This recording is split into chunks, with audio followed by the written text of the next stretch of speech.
In the first scene, we meet the main character, Iwatani Naofumi, who wakes up from a strange dream. Naofumi is your typical otaku. He's been given the green light to chill at home since he helped his troublemaker brother get his life together. Naofumi gets up and heads to the library to hunt for some novels. While he's browsing the catalog, a bunch of books tumble down, and he picks up one with a red cover. The book is titled, The Records of the Four Great Weapons. It tells the story of four heroes who are supposed to save the world from disaster. Each hero has a unique weapon. A sword, a spear, a bow, and a shield. Naofumi is shocked that a shield is included. Shields are for defense, not offense, he thinks. As he flips through the pages, a bright light bursts from the book, and Naofumi gets transported to a different place. Naofumi finds himself in front of some priests. He glances over and sees three other guys holding a spear, a sword, and a bow. When he looks at himself, he realizes he has a shield strapped to his arm. The priests tell them they summoned them as heroes to help fight off the disaster that's about to hit their world. Naofumi feels shy while the others are already making demands. The heroes are taken to meet the king. On their way to the palace, they finally figure out they're no longer in Japan. They're in a whole new world. The king welcomes the heroes and tells them they're in Melromark, and his name is Altcray Melromark the 32. He asks the heroes to introduce themselves. The sword hero goes first, saying his name is Amaki Ren, and he's 16. The bow hero is Kawasumi Itsuki, and he's 17. The spear hero is Kitamura Motoyasu, and he's 21. Naofumi is taken aback when the king ignores him after the others introduce themselves. He finally speaks up and tells the king he's 20 years old. The king tells the heroes about a prophecy. The world is on the brink of destruction, and they need help. He explains that the first wave of chaos has already hit, which is why they called for the heroes. They managed to hold off this first wave, but if another one comes, entire nations could be wiped out. They've got less than a month before the next wave hits. The king says they can check their status by focusing on the icon in the corner of their vision. All the heroes are still at level 1, so they'll need to go on some adventures to level up their weapons and skills. The more experience they gain, the higher their level will go. Plus, they have to recruit their own party members. The heroes learn that they can only use their legendary weapons, like the sword hero can only wield a sword. They're told to rest up, and their adventure will kick off the next day. Meanwhile, potential party members will be gathered for them to meet. That night, the four heroes discover they're all from different versions of Japan. Naofumi notices they're looking down on him since he's the shield hero. The next morning, they gather at the palace. Party members have been assembled, and they're told to pick who they want. No one chooses Naofumi from the available members. He starts to complain, and just then, a member from Motoyasu's party offers to join him. She's a cute lady, and Naofumi is shocked that someone like her wants to team up with him. The king then tells Naofumi he needs to recruit more members on his own. He also mentions that Naofumi's allowance will be way more than the others. The rest get 600 silver coins each, while Naofumi gets 800 silver coins. The crew quickly kicks off their adventure. The girl in Naofumi's party introduces herself as Mine Sophia. Their first stop is a weapon shop. The shop owner shows Naofumi a bunch of different swords. When he touches one, he feels a jolt run through him. Then it hits him that he can only use a shield. He starts to wonder how he's supposed to fight with just that. The shop owner uses some magic to check out the shield. He says it's packed with crazy power, but he can't figure out much more than that. Plus, the shield is stuck to his arm and won't come off. So,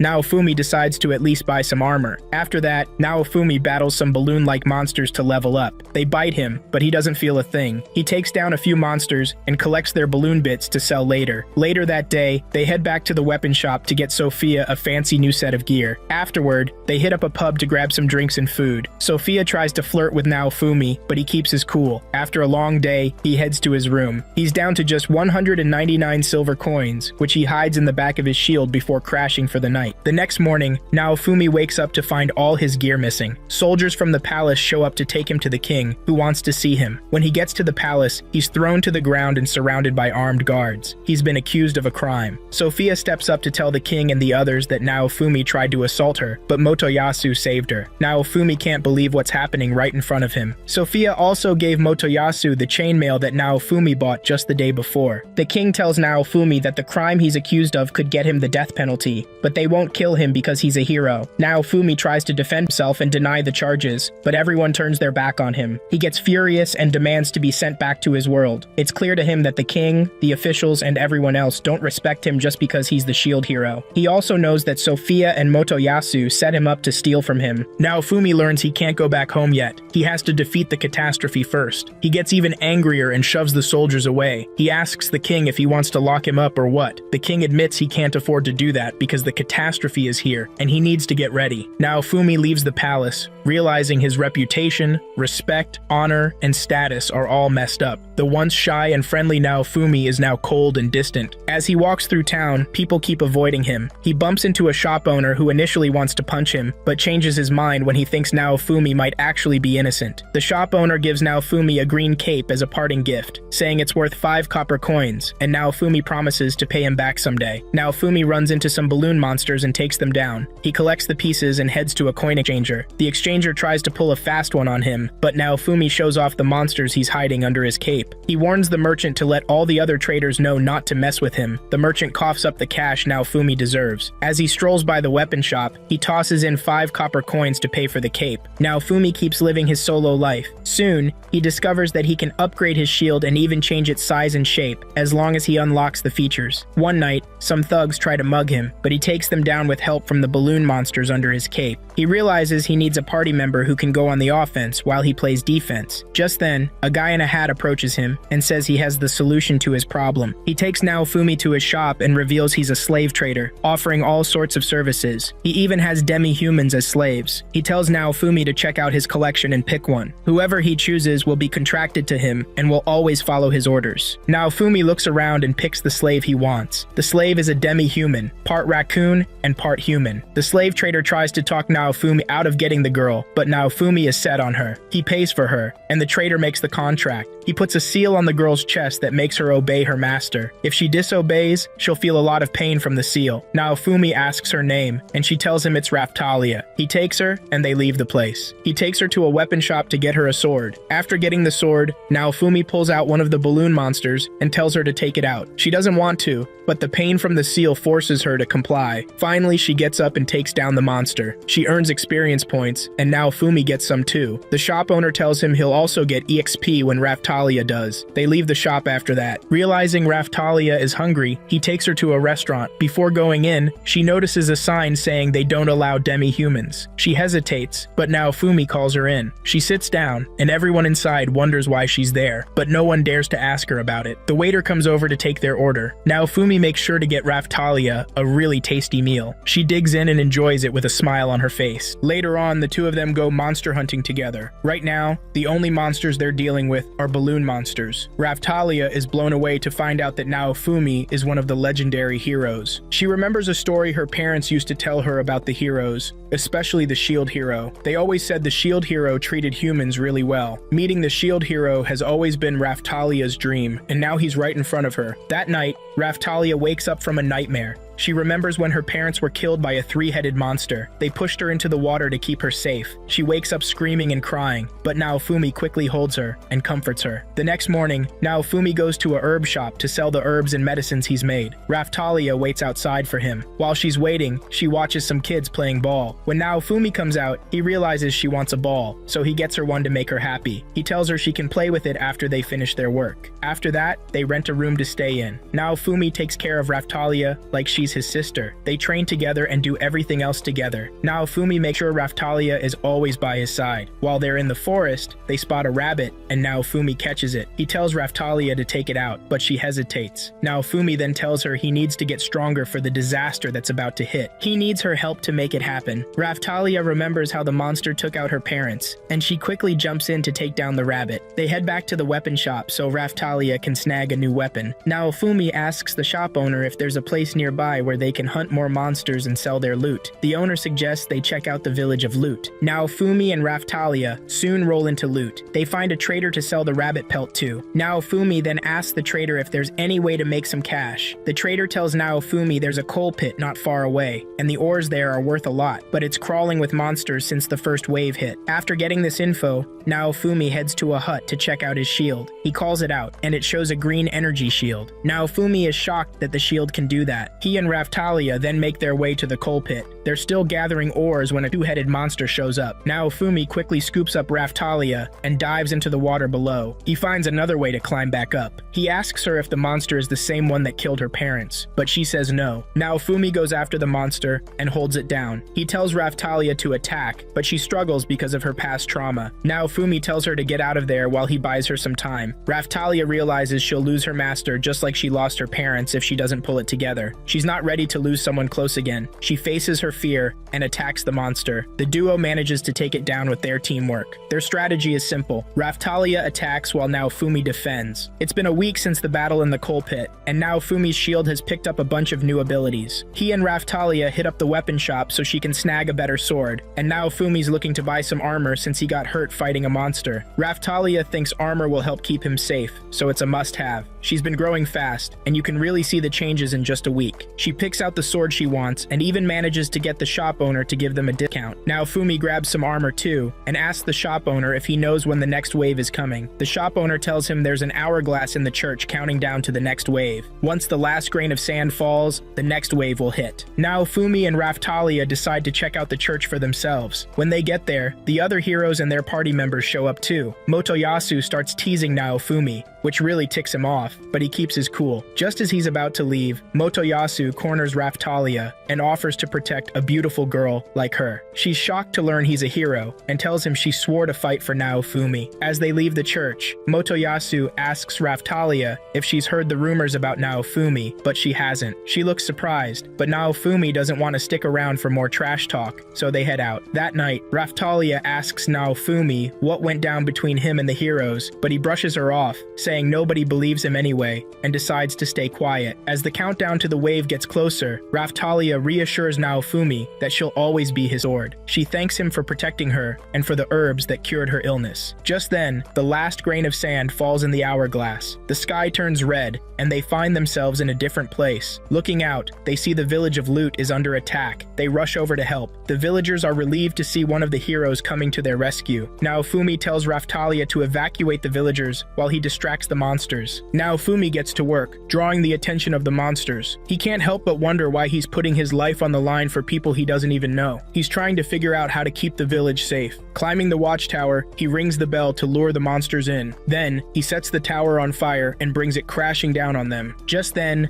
some villagers return to help Naofumi. They confidently declare they can't just abandon their home. They see how hard Naofumi is fighting to save the village and want to pitch in. Naofumi urges them to help him hold off the monsters until everyone else can get out. Suddenly, a giant monster shows up, and Naofumi tells the villagers to run because they stand no chance against it. He reminds them to think about their families. That's when Raphtalia shows up to back her master. Raphtalia drives her sword into the monster, taking it down. Naofumi tells the villagers to get out while he and Raphtalia take care of the rest. Meanwhile, the royal knights start bombarding the village, not caring that the shield hero is there. Naofumi manages to shield himself and Raphtalia from the blasts. Furious, Raphtalia wants to go after the knights, but Naofumi stops her. Another wave of monsters arrives, but Naofumi doesn't hold a grudge against the knights. He still steps up to protect them and fight the monsters. The knights and Naofumi team up to take on the monsters, also trying to push toward where the other three heroes are. Together, they manage to defeat the monsters, marking the end of the second wave. Meanwhile, the heroes feel pretty confident that the next wave will be just as easy. They start wondering where Naofumi is. The knights show up to tell the heroes that the king is waiting to reward them. Back in the village, the villagers thank Naofumi for his help. They know they wouldn't have made it without him. Raphtalia is glad she could stop some kids from going through what she did. The hourglass in the church resets again, gearing up for another wave of attacks. That night, the king threw a party to celebrate their victory over the monsters. While everyone was having a blast, Naofumi was just chilling in a corner. He wouldn't have even shown up if it wasn't for the reward. Meanwhile, Sophia was doing her best to keep Motoyasu from talking to any other girls. She's super jealous and wants Motoyasu all to herself. Out of the blue, Motoyasu walks up to Naofumi and challenges him to a duel. Motoyasu's reason for the challenge is that Naofumi has a slave in his party. He claims a hero should be better than him. He tells Naofumi that if he wins, he can keep Raphtalia, but if Motoyasu wins, he'll take her away. Sophia is just smirking in the background, clearly knowing what's going on. Naofumi turns down the challenge and starts to leave, but the guards stop him. The king stands up to give Naofumi a hard time. He orders Naofumi to accept the challenge or face punishment. Naofumi has no choice but to accept since Raphtalia is now with the guards. She tries to tell them she's fighting for Naofumi willingly, but they're not listening. A little later, Naofumi and Motoyasu step into the arena for their duel. The rules are simple. The duel ends when one of them is pinned down with no way to escape, or if one of them admits defeat. The fight is happening right in front of the king and the pope. Sophia keeps cheering for Motoyasu as he enters the arena. The match kicks off,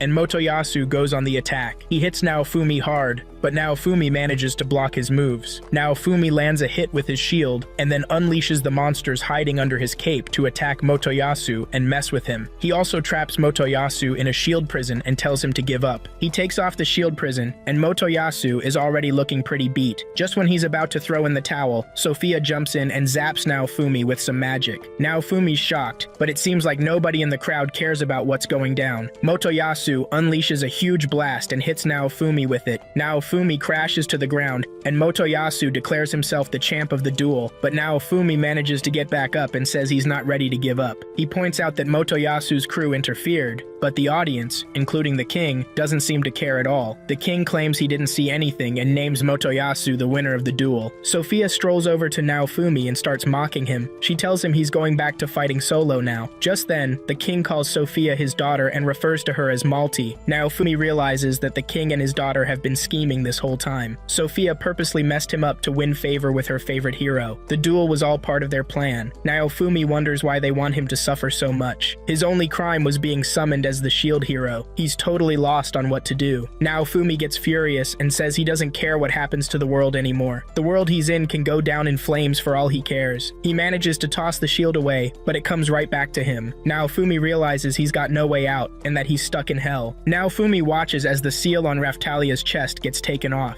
He sees Raftalia walking away, and it shatters his heart. He drops to his knees, overwhelmed by everything that's happening. A little while later, Raftalia comes back and starts laying into Motoyasu and Sophia. She tells them she doesn't need their help because Naofumi has always had her back. Even when she was close to dying, Naofumi was there for her. She asks if any of them could take care of a slave like Naofumi does. Just then, the other two heroes walk into the arena and tell Motoyasu straight up that he lost the duel. It was super obvious that someone messed with the duel. Raftalia tries to get close to Naofumi, but he snaps at her to back off. She tells Naofumi that she believed the rumors she heard, but now she knows he's not as bad as they said. Naofumi is still fuming and tells Raftalia to leave him alone. He feels totally betrayed. Naofumi says no matter what he does, no one believes him. Raftalia then tells him she believes in him and will always come back. She reminds him how he saved those villagers with his shield, keeping them safe until the wave passed. Raftalia brings up all the good he's done. They hug, and Naofumi breaks down in tears. Motoyasu is still thinking about trying to split Naofumi and Raftalia up, but the other two heroes stop him. They manage to sort things out and get everything back on track. The next morning, Raftalia makes breakfast for Naofumi, and he really enjoys it. While handing out rewards to the heroes, the king is reluctant to give Naofumi what he deserves. He argues that Naofumi lost the duel and shouldn't get anything, but Ren and Itsuki step up for him, saying Naofumi actually won the duel if Sophia hadn't butted in. They also remind the king that Naofumi was the one who saved the village of Loot from being wiped out by monsters. After hearing all this, the king has no choice but to give Naofumi his allowance. Naofumi and Raftalia leave the palace feeling pretty good about it. Not long after, Naofumi and Raftalia head back to the slave merchant to get her slave crest fixed. Naofumi thinks it's unnecessary, but Raftalia insists it represents the trust her master has in her. The slave trader is impressed with how Naofumi has treated Raftalia since he got her. She's looking way healthier now. They spot a crate of eggs on the trader's table, and Naofumi asks what's up with that. The trader explains they're monster eggs, and if they pay a certain amount, they'll get a monster chick guaranteed. If raised right, it'll double in value. These chicks are called Filolio, the big birds that pull carriages around town. Naofumi ends up buying one of the eggs. In the next scene, the herb shop owner gives Naofumi a book filled with different herbs and medicine recipes. Someone from Loot Village sent it to him as a thank you for saving them. The owner also tells him to check out the magic store because they have something for him too. When he gets there, the owner hands him a grimoire packed with magic spells he can learn. While the other heroes get crystal balls to help them learn magic easily, Naofumi has to figure it out from the grimoire. To make things tougher, he doesn't know how to read the language in this world. He wishes he had a skill that could translate the words for him. Raftalia suggests they hit the books together. Naofumi thinks it's a solid plan since they've got a whole month before the next wave rolls in. They decide to crash for the night in Loot Village, wake up early, and start grinding. In the middle of the night, Naofumi wakes Raftalia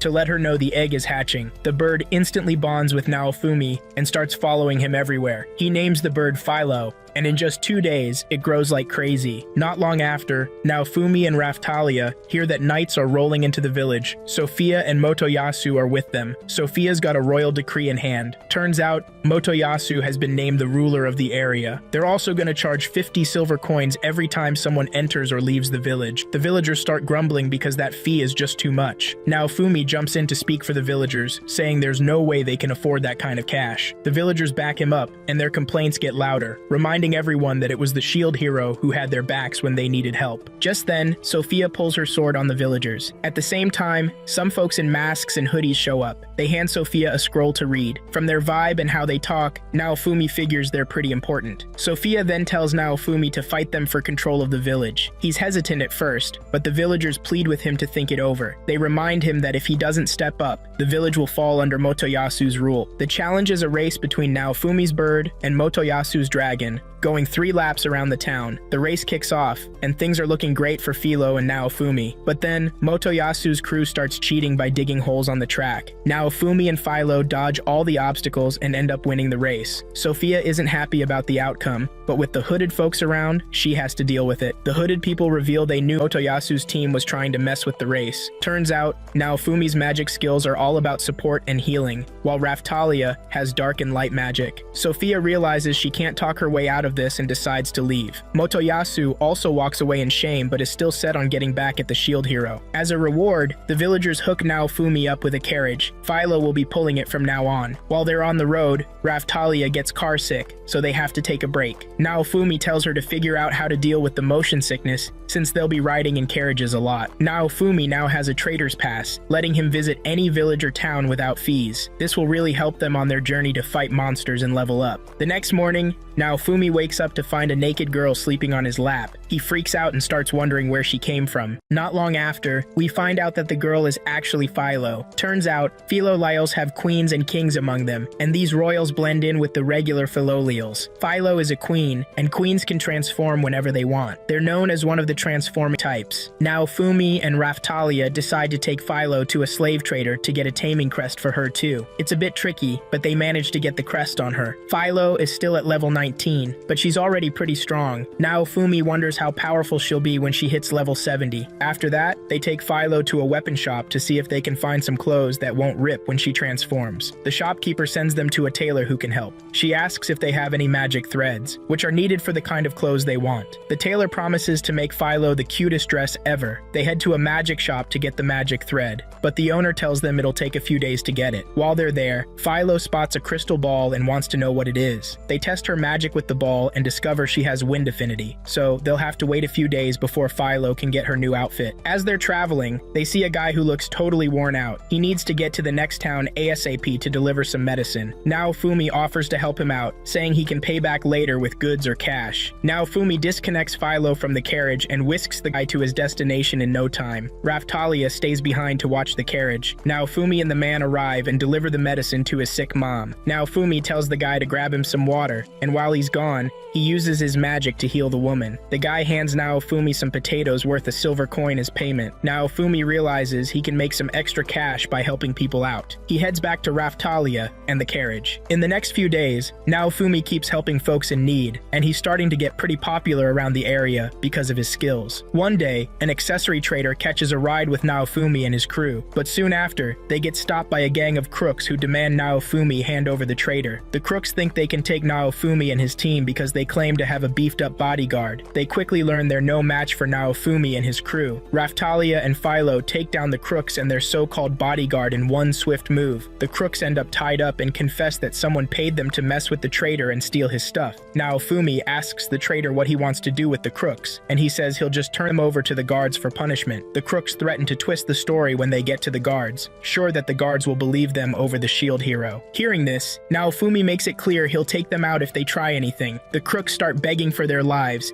even promising to buy their freedom. So, Naofumi easily loots the bandits and takes everything they have as payment. The accessory trader is impressed with how Naofumi handled things and promises to share more tips about trades and business deals. He shows Naofumi how to craft gemstones and gives him some valuable knowledge and connections. Meanwhile, the other three heroes are off doing their own thing. Not long after, Naofumi finds out about a spot where he can get gemstones used for making magic threads. Naofumi, Raftalia, and the magic store owner head to the mine where the gemstones are. No one has been there since monsters took over. As they explore the cave, the lamp suddenly goes out, leaving them in total darkness. A voice fills their heads with negative thoughts, but the magic woman casts a spell to break the hallucination. They turn the lamp back on and move deeper into the cave. Eventually, they reach the spot where the gemstones are. There's a serpent and a monster cat guarding the gems. With some teamwork, they manage to defeat the monsters, but Raftalia gets hurt in the process. It's just a minor injury, so her master helps her bandage it up. They grab the gems and take them to the tailor, who uses them to make magic threads. She crafts a beautiful dress for Philo, and when Philo transforms inside the house, the dress stays perfect. Next up, Naofumi and his crew roll into a village that's totally being taken over by these crazy vines. The villagers are freaking out because they're about to lose their home to these plants. Some of the vines even morph into monsters and start attacking folks. They've called in a bunch of adventurers for help, but nobody's been able to do anything. Then, the village leader shows Naofumi a group of people who've been hit hard by the vines. Naofumi is shocked to find out that these vines are parasitic and are actually eating away at the bodies of the infected. They plead with Naofumi to save their people. Now Naofumi's got a rep as the local hero. He tells the village head that he's not sure he can heal them, but then he uses his magic and some medicine, and it actually works. The vines on the infected disappear in no time. After he heals everyone, Naofumi is about to bounce, but the villagers beg him to take out the monster vine that's wrecking their village. They spill the tea that Motoyasu was the one who brought the seed into town,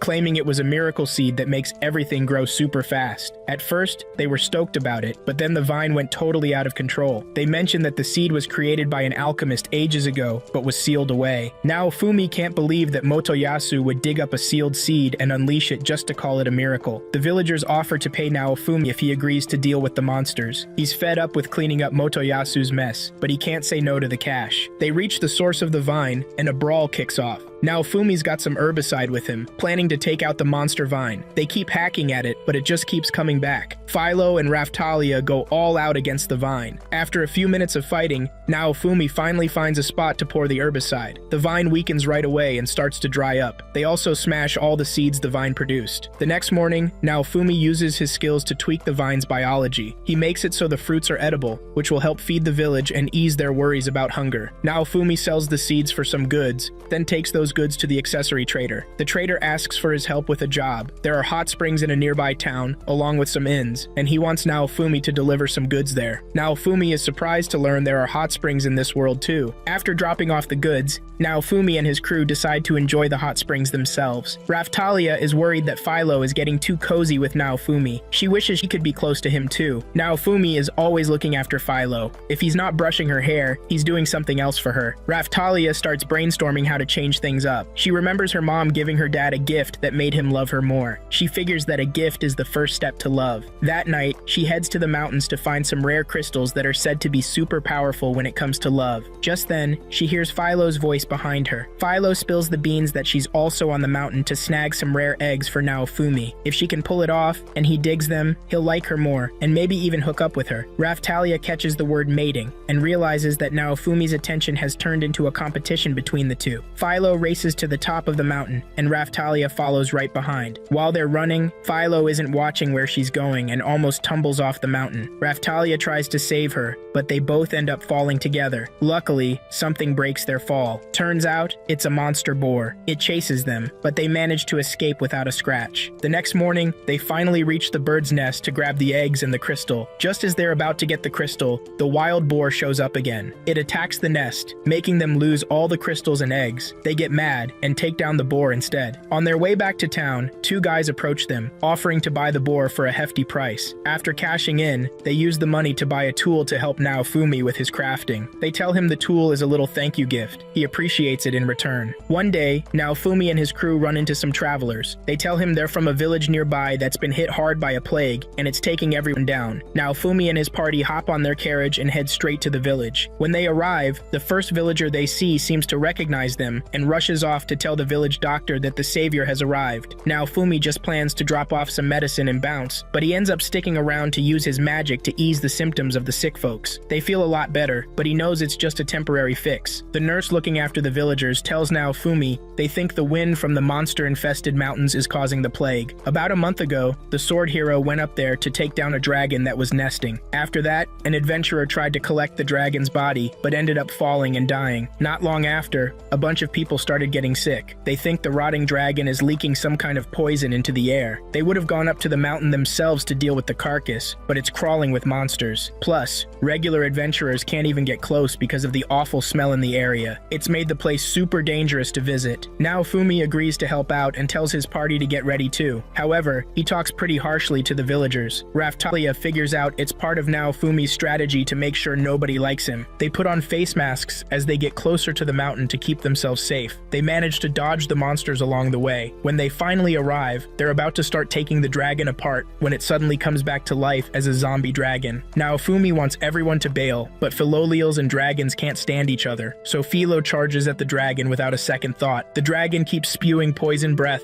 and now Fumi realizes it'll be a bigger mess if they don't take it down right then and there. He can handle the poison, but he's worried about Raftalia, who's already coughing from it. He's still trying to rein Philo in when the dragon swallows her whole. Now Fumi feels crushed, thinking he's about to lose everything again. In a surge of emotions, now Fumi lets the hatred he's been holding inside fuel him, remembering how he's been treated since arriving in this world. He taps into some seriously powerful magic that lets him stand up to the dragon, but Raftalia sees that this power could mess with his mind and make him lose himself. She tries to bring now Fumi back to reality. He manages to regain control, but Raftalia is already super weak. He tries to heal her, but her magic isn't working. Now Fumi knows that the hate magic is the only way to beat the dragon, but he has to keep his mind clear of that hate. He's at a loss for what to do when out of nowhere, the dragon crashes to the ground and dies. Thanks to his magic, Raftalia wakes up, but she's really weak. Then Philo bursts out of the dragon, revealing that she's been tearing it apart from the inside. She also found a purple crystal inside the dragon that seems to be its crystal. She ate the crystal. Raftalia starts to feel weaker, and Naofumi knows they need to get her out of there fast and give her some medicine. Raftalia tells him not to stress about her and to handle the dragon's body first. After breaking the dragon's curse, they take Raftalia back to the village. Naofumi asks the doctor to heal her and do whatever it takes. The doctor says Raftalia's situation is serious, and they don't have enough holy water to lift the curses on her. Not long after, Raftalia feels a lot better after getting proper care, but they still need holy water to get rid of the curses. Philo then hands Naofumi the mana crystal from the dragon. He puts it in his shield to make it stronger, but he realizes his level isn't high enough yet. He knows the shield's power he used against the dragon isn't in the upgrade tree. If he kept using it, he could have hurt Raftalia, and even Philo, who was inside the dragon. He apologizes to them for being reckless, but the duo tells him not to blame himself, and that they share some of the responsibility too. The three of them are happy that they're getting stronger every day. After a successful mission, now Fumi tells Raftalia they need to head back to the capital. He's worried about her health and wants to grab some strong holy water to make sure she's fully healed before they take on more missions. Just then, they spot some Philolials crowding around a girl. They step in, and the birds scatter. The girl is shocked to see a Philolial as big as Philo, and even more surprised when she finds out Philo can talk. She shares that she's always wanted to chat with a Philolial and gives Philo some dried meat to munch on. Then she introduces herself as Melty. Now Fumi notices she's dressed nicely and figures she might be a noble's daughter. Philo transforms into her human form, which blows Melty's mind even more. Now Fumi tells Philo she can hang out and play with her new friend until evening, but she needs to be back before sunset. Later that evening, Melty and Philo come back together. Melty says she needs the hero's help and learns that now Fumi is heading to the royal capital, so she wants to tag along. She got separated from her guards while playing with the Philolials earlier. Now Fumi starts to think about whether to help her or not. He knows he could score a reward if she's really a noble's daughter, but there might be issues since he's the one bringing her back. Raftalia convinces Naofumi to help the girl because she's got no one else to turn to. Naofumi then tells Melty she'll have to promise a reward. Melty agrees to ask her dad for a reward for the group. Meanwhile, one of the masked figures is hiding in a tree nearby, watching Naofumi and his crew. The next day, the crew heads to the capital. While camping for the night, Naofumi realizes Melty is missing. He tells Raftalia, and they start searching for her. They wake up Philo, who spills the beans that Melty is snoozing in her feathers. Raftalia touches Philo's feathers and finds them super soft and comfy. She ends up resting on Philo and dozes off. Naofumi starts to wonder if Philo's feathers have some kind of sleep magic. Not long after, they arrive at the capital. Naofumi tells Philo to take Melty home and make sure to grab the reward. He and Raftalia head to the church, where they meet the Pope. He comments on Naofumi's duel with Motoyasu, saying the odds were totally against him, but he still held his ground. Naofumi isn't there for chit-chat, he's there for their strongest holy water. The Pope says he needs to make an offering first, and the water costs 1 gold coin. Raftalia thinks it's too pricey, but Naofumi doesn't care as long as it helps her out. The first bottle they get isn't up to par, and Naofumi figures it out with his scanning vision. The Pope scolds the disciple who brought the bad water, and she goes to fetch the good stuff. Naofumi and Raftalia leave right after he confirms it's legit. After leaving the church, Naofumi spots a guard running toward him. He tells Raftalia to run, and they take off together. He suggests they split up since the guard is probably after him. After they split, Naofumi bumps into Motoyasu, who attacks him and demands that Naofumi free the slave girl with her. Naofumi thinks Motoyasu is talking about Raftalia, but Motoyasu hits him with a surprise, saying he actually means Philo. He goes on about Philo's looks and charm, claiming he wants her for himself. Even though they're in a public spot, Motoyasu keeps coming at Naofumi. Just then, the guard who was chasing Naofumi earlier shows up to try and break it up, but Sophia arrives and drops a bombshell. She has a decree that makes the fight between Motoyasu and Naofumi official. Motoyasu is ready to keep going when Melty shows up with a bunch of guards. Turns out, she's Sophia's little sister, which means she's a princess too. She gives her sister and Motoyasu a hard time for putting innocent people at risk, and threatens to spill the beans to their mom about Sophia's antics. Right then, Philo and Raftalia show up. Motoyasu bolts after Philo, asking her to come with him, not realizing she's the one who usually turns into that big bird. Philo transforms into her bird form and kicks Motoyasu away. Sophia tells the guards to take Motoyasu to a doctor. Once Sophia and the spear hero are gone, Melty tells Naofumi she needs to talk to him. They head to a weapon shop for some privacy. She spills that she's next in line for the throne and is ahead of her sister because her sister's always been a troublemaker. She tells Naofumi she has no clue he's the shield hero and has something important to share. Just as she's about to keep talking, Naofumi cuts her off, saying he can't trust anything she says. Naofumi can't trust anyone who's royal. They've betrayed him and treated him so badly that he sees them all the same. He pushes Melty away, and she has no choice but to leave. As she goes, she remembers how her mom sent her to the capital to talk to the king about how he treats the shield hero. She's bummed that she won't get to explain things to Naofumi. After she leaves, Philo gets really sad that Naofumi chased Melty off. Raftalia thinks Naofumi is being distant because Melty is royalty. Philo is heartbroken over her friend's departure and steps outside to mope. While Philo is outside, that guard from earlier shows up with a couple of others. She excitedly runs back into the shop to tell Naofumi he has visitors. Just as Naofumi is about to send them away, the knights say they're there to join him on his adventure. They saw how he fought during the last wave and want in on that action. They mention they're from the village of Loot and even have a mage with them. They want to repay him in any way they can. Then, Naofumi shows them a pendant, saying it's worth 150 silver pieces. He wants them to buy it to prove they're serious. If they can gather the silver, he'll accept their offer. Naofumi is just trying to be tough on everyone he meets. After that, the shop owner tells Naofumi, Philo, and Raftalia that they can now level up their classes. Naofumi tells Raftalia to choose something that'll help her survive,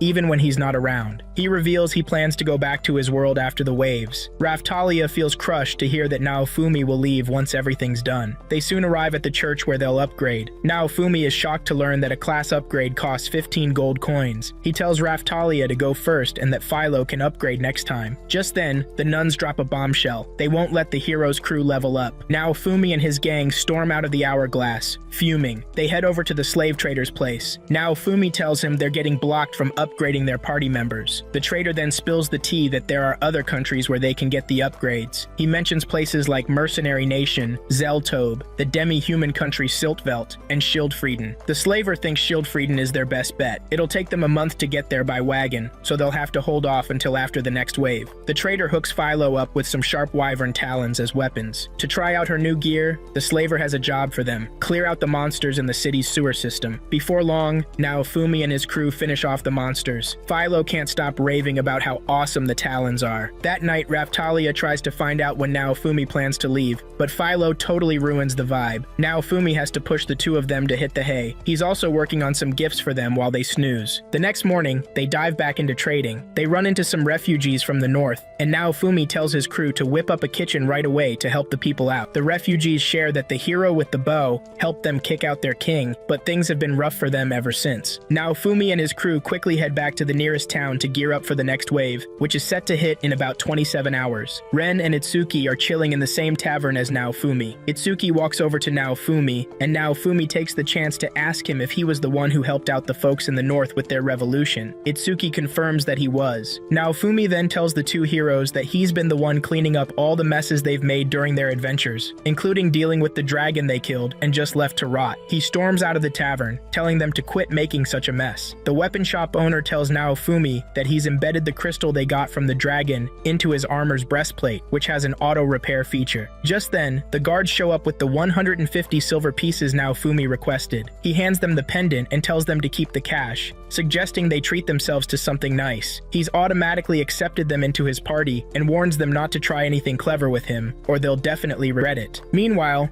Melty's mom is telling one of the masked people to keep an eye on her daughter and Naofumi's crew. She says it's Melty's job to figure out how to calm Naofumi down, which is a skill she needs to develop as the next ruler of the country. Just then, the next wave of disaster hits. So, Naofumi hooks up his crew with some handmade jewelry to boost their stats right before the wave hits. He gives Raftalia a piece to help her mana regeneration, and Philo gets one to amp up her agility. Once they're all set, they get teleported to the village where the wave is about to crash. The guards from Loot Village who joined them earlier are also there. This is the same place where Naofumi helped that sick old lady, and he's totally shocked to see her fighting off monsters like it's no big deal. He can't help but wonder what he fed her. After securing the village, Naofumi and his crew have to bounce because the wave is dragging on longer than usual. They need to figure out what's going on. They head to where the wave is hitting hardest and spot Itsuki blasting away at this huge monster ship floating in the air. Itsuki tells them that Motoyasu and Ren are on that ship. Philo swoops in, carrying Naofumi and Raftalia, and jumps onto the ship to help out. The boss on the ship is the Skull Captain, and he's level 49, which is pretty high. Naofumi notices the heroes are bickering instead of focusing on how to take down the enemy. They can't agree on who to attack first, one suggesting one thing while another's throwing out a different idea. Naofumi gets on their case for taking too long to deal with the wave. He reminds them that if they don't wrap this up soon, the monsters will just keep coming, making it tough for him to protect any village. He's super mad at them for treating everything like a joke. Then he tells Raftalia to use her light magic. With that, they can spot the shadows of the Soul Eaters on the ship and take them out pretty easily. But a few Soul Eaters keep popping up. Just when they thought things couldn't get worse, a dimensional Soul Eater shows up to make their lives even harder. Motoyasu tries to hit it with his lightning spear spell, but it doesn't even phase the monster. They realize the Soul Eater is way tougher than they thought. Naofumi tells Philo to use wind magic to try and push the Soul Eater back so they can hit it from a distance, but the Soul Eater fights back with some serious blasts. Naofumi uses his shield to protect his team, but the other heroes get knocked down. Naofumi and his crew step it up and go after the monster. Philo uses her trickster magic to split herself up and attack from different angles. Raftalia jumps in to fight too, and Naofumi makes sure they're all protected. He knows their plan can take down the monster, but they've got to move fast or the village is in trouble. Naofumi tells Raftalia he has no choice but to use the Raid Shield. He feels bad about it, but she totally gets it. Sometimes you gotta do what you gotta do to win. When he activates the Raid Shield,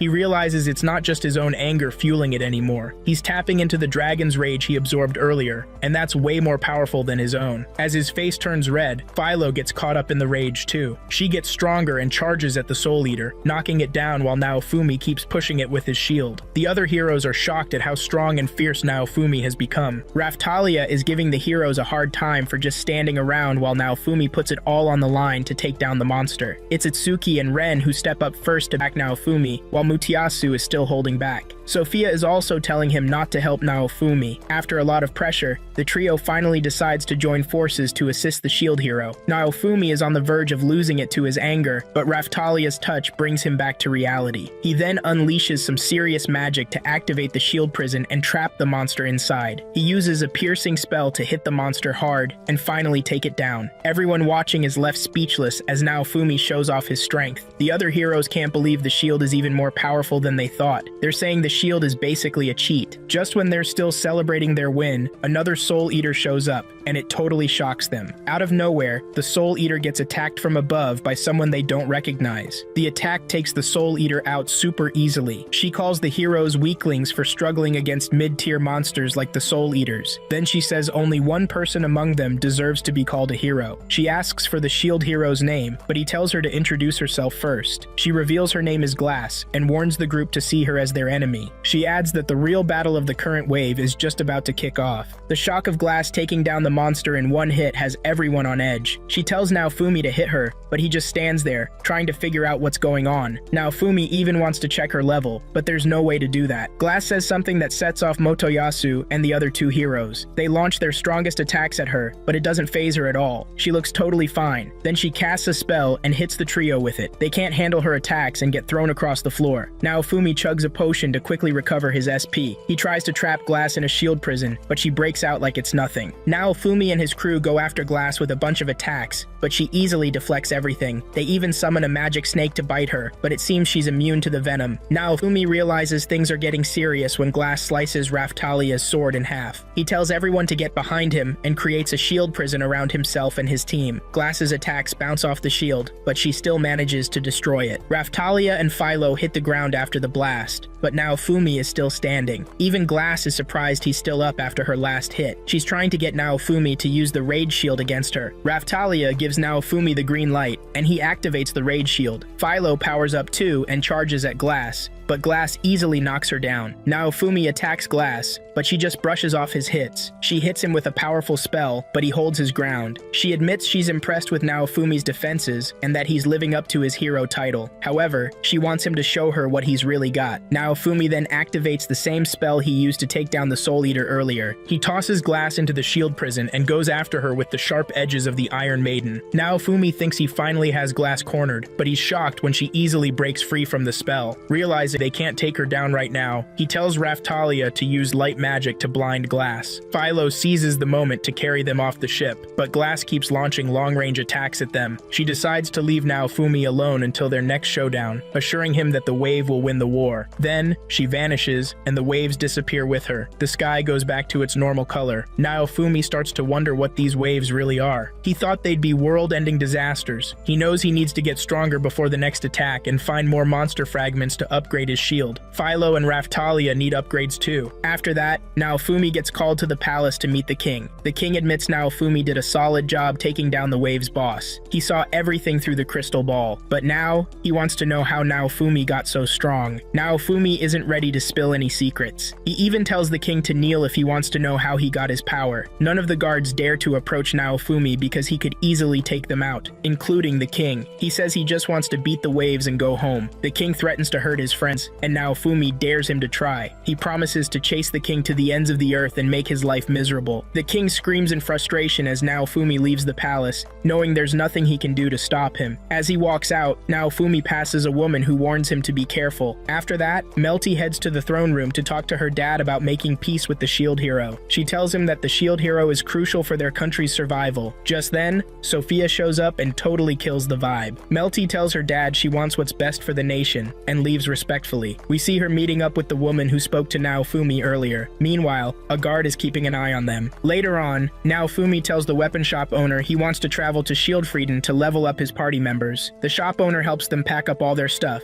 and soon they're on their way. He even gives them some gifts to help out, including a new sword for Raphtalia. While Naofumi and his crew are taking a break, Melty and her guards show up. Melty tries to persuade Naofumi to go back to the capital and patch things up with the king. She points out that the hero and the king can't be beefing when the country's in trouble. Naofumi is still mulling this over when he spots one of the guards charging at the princess with his sword, trying to take her out. He quickly pulls Melty out of harm's way just in time. The knight accuses Naofumi of holding the princess hostage. One of the knights is recording the scene with a crystal ball, while the others engage Naofumi and his crew in a fight. Naofumi manages to protect the princess, and after a while, the knights decide they've had enough and retreat. The footage is then edited and broadcasted across the nation to make it look like Naofumi is the one holding the princess captive. Because of this, Naofumi and his party are labeled as wanted criminals. To stay under the radar, they hide out in the forest. During the attack, they capture one of the knights, and Naofumi plans to interrogate him. Naofumi discovers a rosary on the night. Raftalia explains that the rosary comes from the Three Heroes Church, which honors the heroes of the sword, spear, and bow. Naofumi suspects the king is involved in the whole mess, but Melty defends him, saying her father might not be guilty. She believes her sister could be the real mastermind behind everything. Naofumi isn't convinced that the king is innocent, but Melty thinks differently. She encourages Naofumi to give her dad another chance. Naofumi then tells the group he's decided to leave the country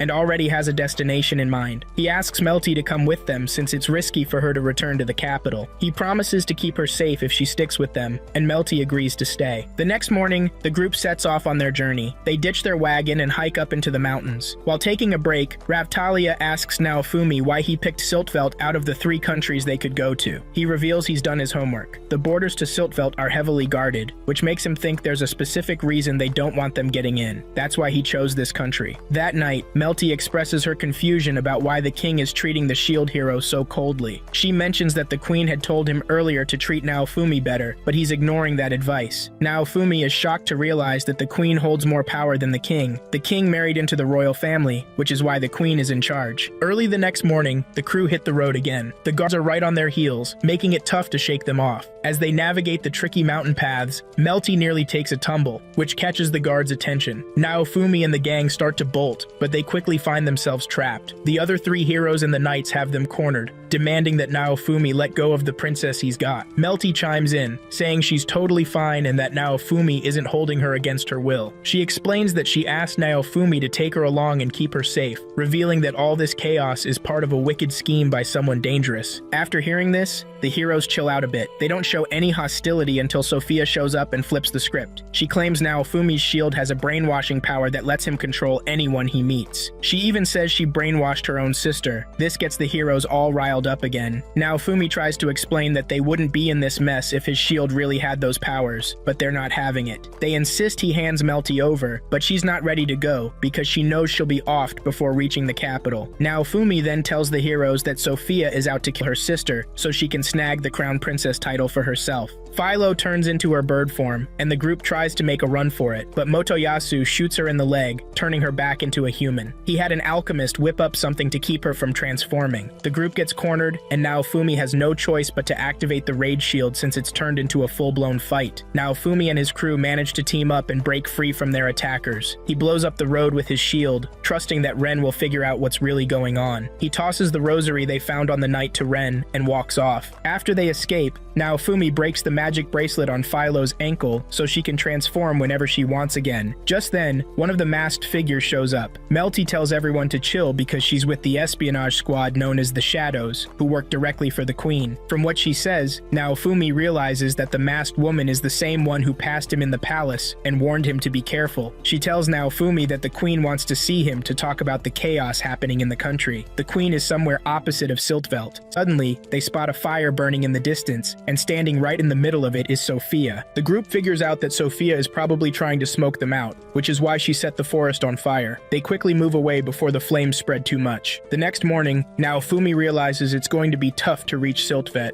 and the only way forward is to follow the Shadow Agent's advice. They need to meet with the queen, he says. Soon, they arrive in an area where demi-humans are basically treated like slaves. They're overworked and treated like garbage. Melty mentions she knows someone in the area. Just then, the local lord, Reichnot, shows up. Naofumi gets a weird vibe from him. Reichnot tells the group to follow him to his mansion. Once they get to Reichnot's place, he says the knights informed him that they might want to pass through his territory. He also heard they were the ones who started the fire to cover their tracks. Naofumi quickly denies this, saying it's a lie. He explains that Sophia started the fire to flush them out. Reichnot gets it and doesn't push back. After that, they bring out food for the group. Philo is about to dig in, but Naofumi stops her, saying he doesn't trust Reichnot yet. He comments on the food, suggesting it might be poisoned. To prove there's nothing to worry about, Reichnot takes a bite of the food. Once he does, Philo and the others dive in and start eating like there's no tomorrow. After they finish eating, Reichnot hooks them up with a cozy room to crash for the night. Naofumi's not feeling it though. He thinks something could go down while they're snoozing. Raftalia steps up, saying she'll keep watch while Naofumi catches some Z's. Melty and Philo take the chance to check out the mansion. Meanwhile, the king is freaking out about his daughter. He can't handle the thought of losing her. Sophia keeps telling him everything's gonna be alright and that they'll find Melty. The king's still pointing fingers at the shield for all the trouble. Later that night, Naofumi tells Melty not to stress about the kingdom's issues just yet. Her safety is the top priority right now. Once she's out of harm's way, she can start making changes for the kingdom. The next morning, the crew realizes that knights have surrounded the castle. Reichnott gets taken away because they've heard Naofumi and his group are hiding in the mansion. Melty and Philo aren't in the room, so they need to make a quick getaway before the knights catch them. They soon find out Melty has a plan. She's gone to meet with the noble Idol who brought the knights. She tells him that Naofumi has made a run for it and insists she needs to talk to her dad. She demands an escort, and the noble agrees without a fuss. Raftalia wants to jump in, but Naofumi holds her back. He doesn't want her to mess up Melty's plans. Now they just need to find Philo. Naofumi uses his master's order to track her down where she's sleeping. She dozed off in the attic while playing hide and seek with Melty the night before. She's shocked to hear that Melty went off with a noble and his knights. She wants to chase after them, but they stop her. Naofumi tells Philo that they're going to rescue Melty, and he's not leaving her behind. That night, Naofumi and his crew are already plotting how to sneak into Idol's mansion. Meanwhile, Idol is busy grilling Reichnott about where the shield hero is. Reichnott keeps insisting he doesn't even know who the shield hero is. Naofumi, Philo, and Raftalia have snuck into the mansion and are taking out the knights trying to stop them. Just as Idol is about to hurt Melty, Philo and the others burst into the room. Idol grabs Melty as a hostage, but Naofumi uses his shield's power to take him down and save her. Melty is super happy to see Naofumi and thanks him, even if it's a bit reluctantly. Idol pulls out a whip, which triggers Raftalia's memories of how she and other demi-humans have suffered at the hands of people like him. She cuts the whip and puts her sword to his neck, scaring him and making him feel the pain that other demi-humans have gone through. So it turns out Raftalia is one of those demi-humans that Idol used to treat like his personal toys. He was super abusive and did whatever he wanted with them. He even killed one of Raftalia's friends, a girl named Rafana. Raftalia is seriously tempted to take him out. Naofumi asks her if killing him would help her feel better, but she's not so sure. Instead, Raftalia decides to let Idol live so he can face the consequences of his actions. Just then, Idol pulls out a sword and tries to attack her. She manages to block his move and pushes him back. Idol is throwing everything he's got at Raftalia to get rid of her. He ends up slipping and falls out of the building, plummeting to his death. Naofumi quickly reassures Raftalia that Idol's death isn't on her, and she shouldn't blame herself. Meanwhile, Melty uses her magic to heal Reichnott's wounds. Raftalia tells her crew they need to rescue the other demi-humans still trapped in the mansion's basement. As they head down there, Raftalia remembers being held captive after her hometown is destroyed. She thought the knights who showed up were there to help, but instead, they were shocked when they got shoved into cages and taken away. The deeper she goes into the underground, the more she feels that pain all over again. Naofumi is shocked to learn Raftalia was kept in such a cramped space. Just thinking about it makes him feel sick and disgusted. He knows she must have gone through so much while she was locked up. Raftalia remembers how Rafana suddenly got sick after all the hard work and torture. Even though she was already super weak,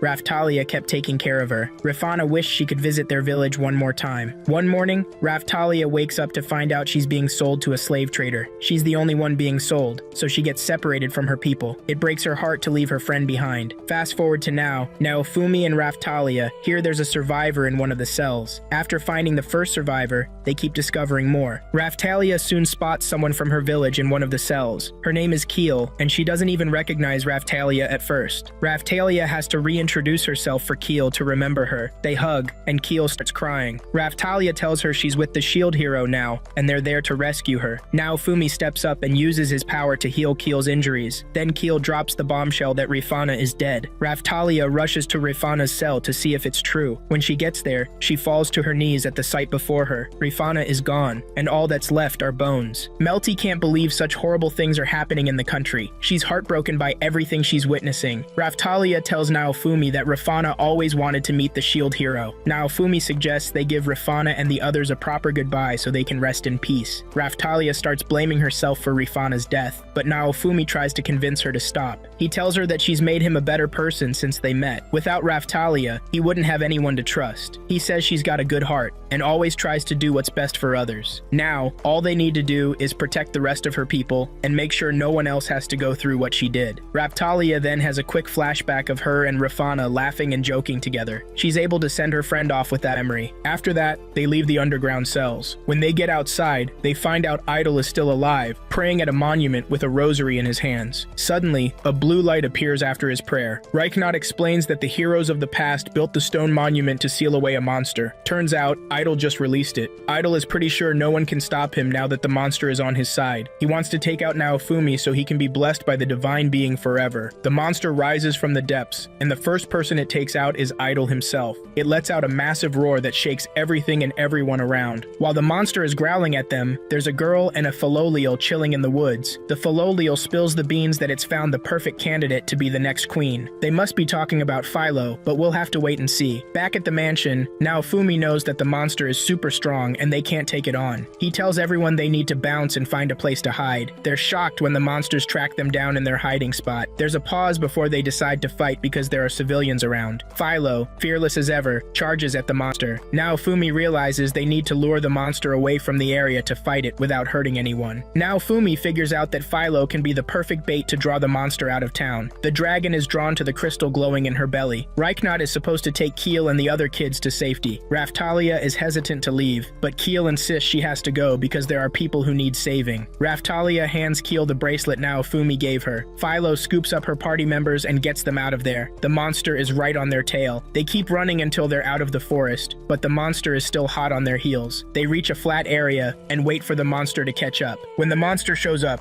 they hit it with a bunch of powerful attacks, but it doesn't even flinch. The monster tosses them around like they're nothing. Philo jumps high and kicks the monster, but it still stands strong. Raftalia tries to slice it with her sword, but it's no use. Naofumi decides to activate the Rage Shield. Just as he's about to do it, a voice tells him not to. Suddenly, the whole area fills with mist. Melty says the mist is a high-level magic field. Out of nowhere, a bunch of Philolials pop up from the woods and surround the monster. Then, a massive Philolial, as tall as the dragon, rises from the pond behind them. Melty says she's the Philolial queen. The queen tells everyone to back off while she handles the monster. She gives the dragon a chance to hand over the fragment and give up. The dragon says no and charges at the queen. Without breaking a sweat, the queen kicks the dragon back. It tries to roast her, but she blocks it easily. In a flash, the queen takes out the monster with a surprise attack that nobody saw coming. After the monster's down, she transforms into her human form and introduces herself as Fitoria, the queen of all Philolials worldwide. She's been around for centuries. Philo wonders if she'll ever be as big as Fitoria. Then, Fitoria asks them to introduce themselves. Fitoria hooks them up with a carriage to get out of there, and has a bunch of questions for Naofumi. Before they leave, Naofumi grabs some materials from the dragon to upgrade his shield. Fitoria warns him against it because she's felt a bad vibe before. She says cursed materials are tough to handle, but Naofumi insists he's got it under control. Fitoria mentions she'll have her people bring the dragon's body along too. They hop into the carriage and head out. Fitoria uses portal magic, and they arrive at their destination in no time. They step out to find ancient ruins, which are the remains of the civilization the original heroes defended. Fitoria says it's now a Philolial sanctuary, and she's not supposed to bring humans there. The ruins were around even before she was born. She tells the group to chill and grab a bite. Naofumi ends up cooking for everyone, including the Philolials. Later that night, Fitoria comes to get Naofumi for their chat. They stroll together while talking. Naofumi asks Fitoria why Philo is growing up differently from the others, and she explains it's because a hero is raising her. She reveals she came to help them because she heard a new queen candidate was found. She wants to know how the dragon's seal got broken. Then she drops the bomb that the waves are happening in other countries too, not just Melremark. The heroes are supposed to be split up across each country. Fitoria shares that she was raised by a hero as well, and has been protecting the world ever since, but she still needs the heroes' help to save everything. She hopes the heroes can work together instead of fighting each other. Meanwhile, Ren and Itsuki sneak into the hidden part of the Three Heroes Church to see if they're really hiding something like Naofumi said. They find an archive and start digging through it. Sophia is hiding nearby and can see everything going down. Back at the ancient ruins, Fitoria tells Naofumi that she'll have to take out the four heroes if they can't get their act together and cooperate. The next morning, Fitoria has Melty as a hostage and says she won't let her go until Naofumi makes peace with the other heroes. Naofumi is firm that he's not ready to patch things up with them. Fitoria drops a bombshell. She could wipe out all four heroes and call in a new set if they can't get it together. Despite all the threats, Naofumi stands his ground, saying he wants nothing to do with the other heroes. He tries to activate his Rage Shield, but Fitoria uses her powers to mess with it. She sees how stubborn he is, and then offers him a deal. She tells Naofumi that she'll think about her options again if he can show that he and his crew can handle the waves by themselves. She suggests a 1v1 fight between her and Philo. If Philo wins, she'll let Melty go and hold off on taking out the heroes for a bit. Naofumi doesn't want Philo to go up against Fitoria,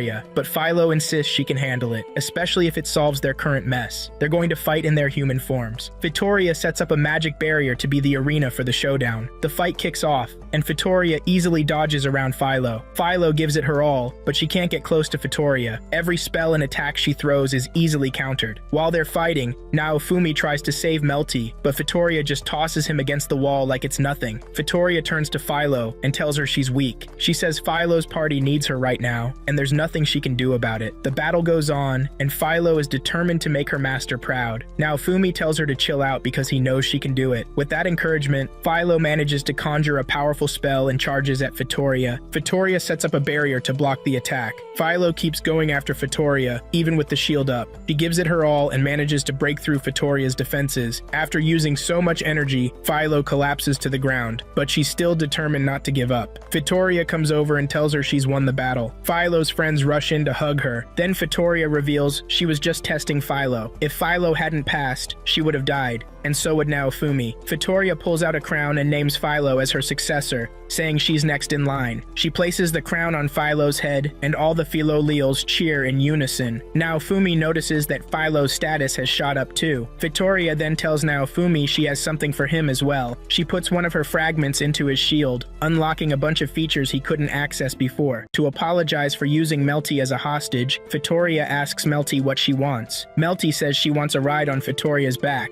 and Fitoria happily agrees. They have a blast during the ride. Later that night, they throw a feast to celebrate the new queen. Once everyone's asleep, Fitoria and Naofumi sit down for their chat. She asks Naofumi if he ever tried to clear his name after the incident, but he says no. He didn't even try to explain it to the heroes because he figured no one would believe him, so he didn't bother. He admits he messed up there. Fitoria then tells him it's time to settle things with the heroes. After they leave the ruins, she'll drop Naofumi off near one of the heroes so they can talk it out. She doesn't want to get mixed up in that stuff again. She then spills the tea that one of the heroes kicking the bucket means they gotta summon new heroes. They need to be all in it together to take down the waves. She also drops the bomb that a time's gonna come when they have to pick between saving the world or the people in it. If they go for the world, they can save it, but if they choose the people, it's gonna be a rough ride. The past heroes always went with saving the world, but they hope their successors will look out for the people instead. Hearing this, Naofumi figures he needs to beef up and use the rage shield more. Fitoria then casts a spell on Naofumi's breastplate to ease the curse eating away at the rage shield. She tells him to chill on using the shield too much. Naofumi realizes Fitoria's actually a lot nicer than she seems. Her eyes are all teary as she lays her head on Naofumi's lap. Fitoria can't remember the hero who raised her because Philoleals have short memories, but she does recall those gentle pats on her head. In the last scenes of the episode, we see Ren and Itsuki chasing a lead into a sketchy cave. Just then, a bright, powerful blast lights up the sky and hits their spot. The next morning, Fitoria teleports the group to a spot where she senses one of the heroes. She also hooks them up with a new wagon. With emotions running high, they say their goodbyes. They soon reach a checkpoint, and the group starts debating whether to take a detour. Naofumi figures either Itsuki or Ren should be there. They plan to chat with one of them to see if they can get through. If not, they'll just push their way in. As they approach the checkpoint, the lookout spots them and raises the alarm right away. They arrive to find Motoyasu and a bunch of guards waiting. Motoyasu is worried he got stuck talking to the worst of the three heroes. Naofumi tells him he's not there to fight. He just wants to talk and pass through. Motoyasu gets mad, asking if that's all Naofumi has to say. He lunges at Naofumi, but Naofumi blocks the attack, surprised that Motoyasu would come at him for no reason. Motoyasu claims he was probably summoned to this world to take Naofumi down, calling him a devil that needs to be destroyed. He keeps throwing spells at Naofumi, but Naofumi manages to fend them off. Motoyasu is furious that Naofumi won't go down. Naofumi then asks why Motoyasu is so angry with him. Why is he always ready to fight? Motoyasu tells Naofumi to dig deep into his feelings and he'll figure it out. He then drops the bomb that Ren and Itsuki are dead, claiming Naofumi is to blame. Naofumi is shocked, his mouth hanging open in disbelief when he hears that Ren and Itsuki are gone. Naofumi tells Motoyasu that he didn't kill the two because he has no reason to. He asks if Motoyasu has seen their bodies, but he says no. Just as Naofumi is about to keep convincing Motoyasu, Sophia shows up and claims they got the info from a reliable source at the church. She warns Motoyasu to watch out for Naofumi's brainwashing skills. Naofumi can't believe Motoyasu still thinks he has those powers. Sophia then creates a lightning cage around them so they can fight without interruptions. Naofumi tells Motoyasu to chill and check what Sophia is saying before he jumps into action, but he's not ready to listen. It turns into a full-on brawl between Naofumi's crew and Motoyasu's gang. They start throwing magic spells at each other. As the fight heats up, Naofumi and his team manage to pull off a combo move.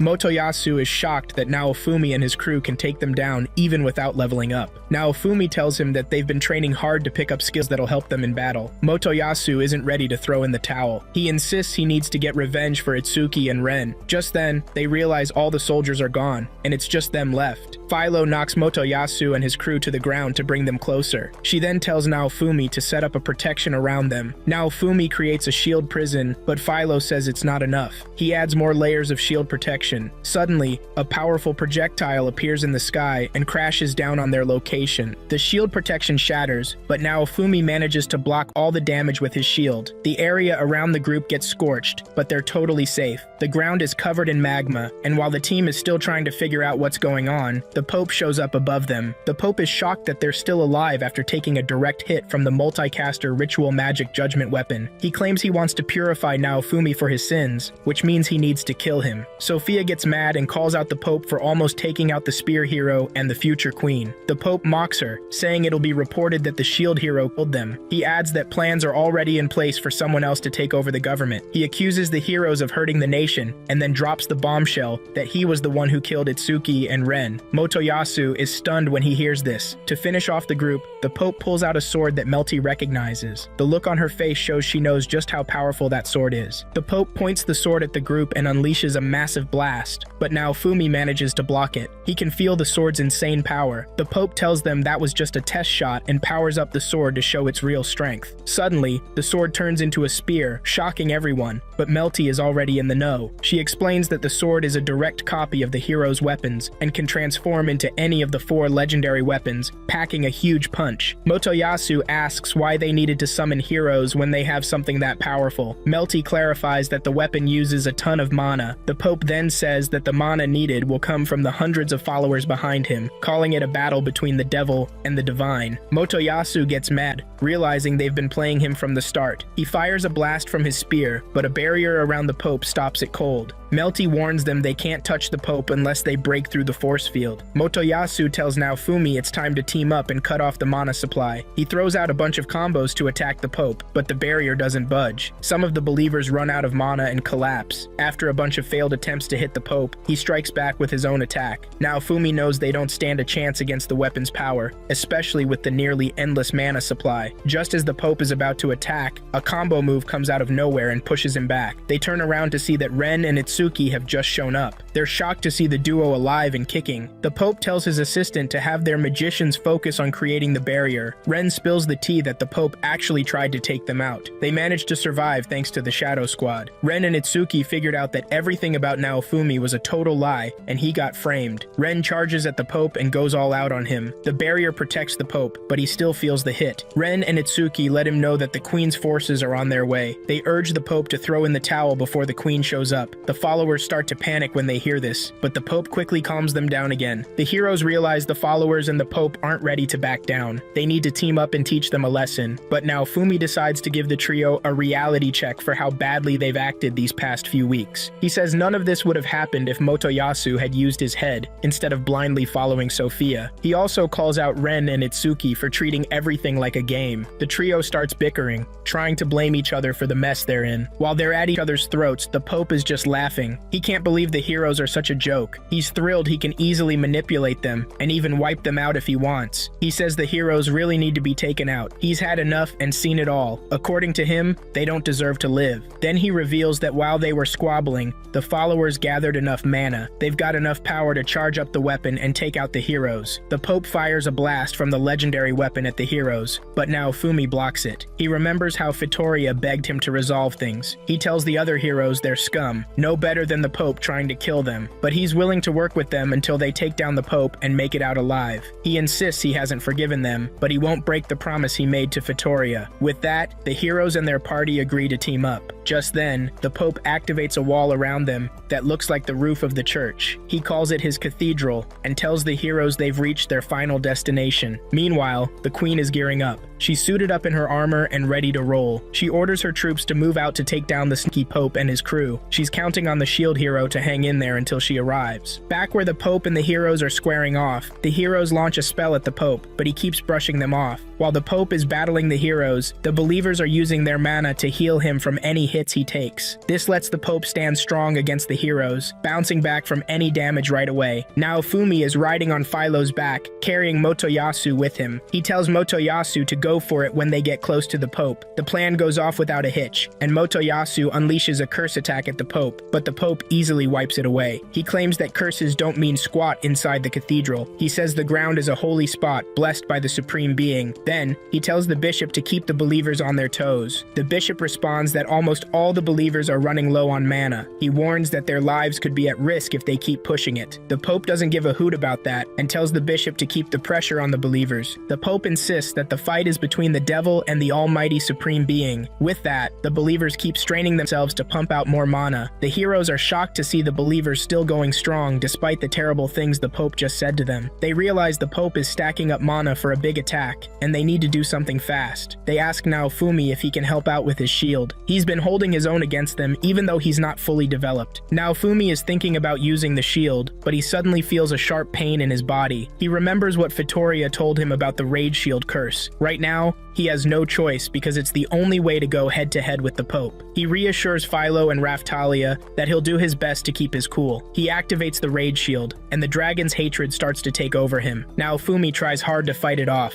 but eventually, he falls for the dragon's words and lets the rage consume him. He gives in, and his whole body and soul are taken over by the anger inside him. Everyone watching realizes he's crossed over to the dark side. Just as he's about to start wrecking everything, he hears Philo, Melty, and Raftalia's voices in his head. He focuses on their voices and manages to pull himself back together. Coming to his senses, he sees the trio holding on to him. They're already feeling the effects of the curse. Naofumi then turns to the other three heroes and humbly asks for their help. The Pope attacks them, but Naofumi protects them. The group then goes all out against the Pope. Naofumi is shouting orders to everyone. Even Motoyasu can't believe he's taking orders from Naofumi. They manage to push the Pope back and break through all his defenses. They charge at him, but they're shocked when the Pope suddenly gains a new surge of power. The Pope starts hitting them with advanced skills from his legendary weapon. He creates some kind of noise barrier around the group to mess with their hearing. They soon realize that what the Pope made is just an illusion. Just when the Pope is about to finish them off, the Queen shows up and casts a spell that traps the Pope in an ice wall. She tells Naofumi to take him out. Naofumi activates a spell that pierces his own body, spraying red liquid everywhere. The Pope is thrilled that Naofumi has taken himself out. Suddenly, a red creature pops up from under the Pope and devours him. The cathedral and the legendary weapon get destroyed along with the Pope. Once the dust settles, they find Naofumi unresponsive, lying in a pool of his own blood. The girls start to panic, but the Queen reassures them that she won't let the shield hero die. She approaches Naofumi and introduces herself. 3 days later, Naofumi wakes up in a clinic, all bandaged up. The three girls are there with him, and they fill him in on what happened. They tell him that the Queen did everything she could to make sure he pulled through. The power Naofumi activated hits both the target and himself, but the Queen made sure he didn't kick the bucket. Even with her quick recovery magic, it's going to take him about a month to heal completely. A little while later, the Queen drops by to see Naofumi. She introduces herself again.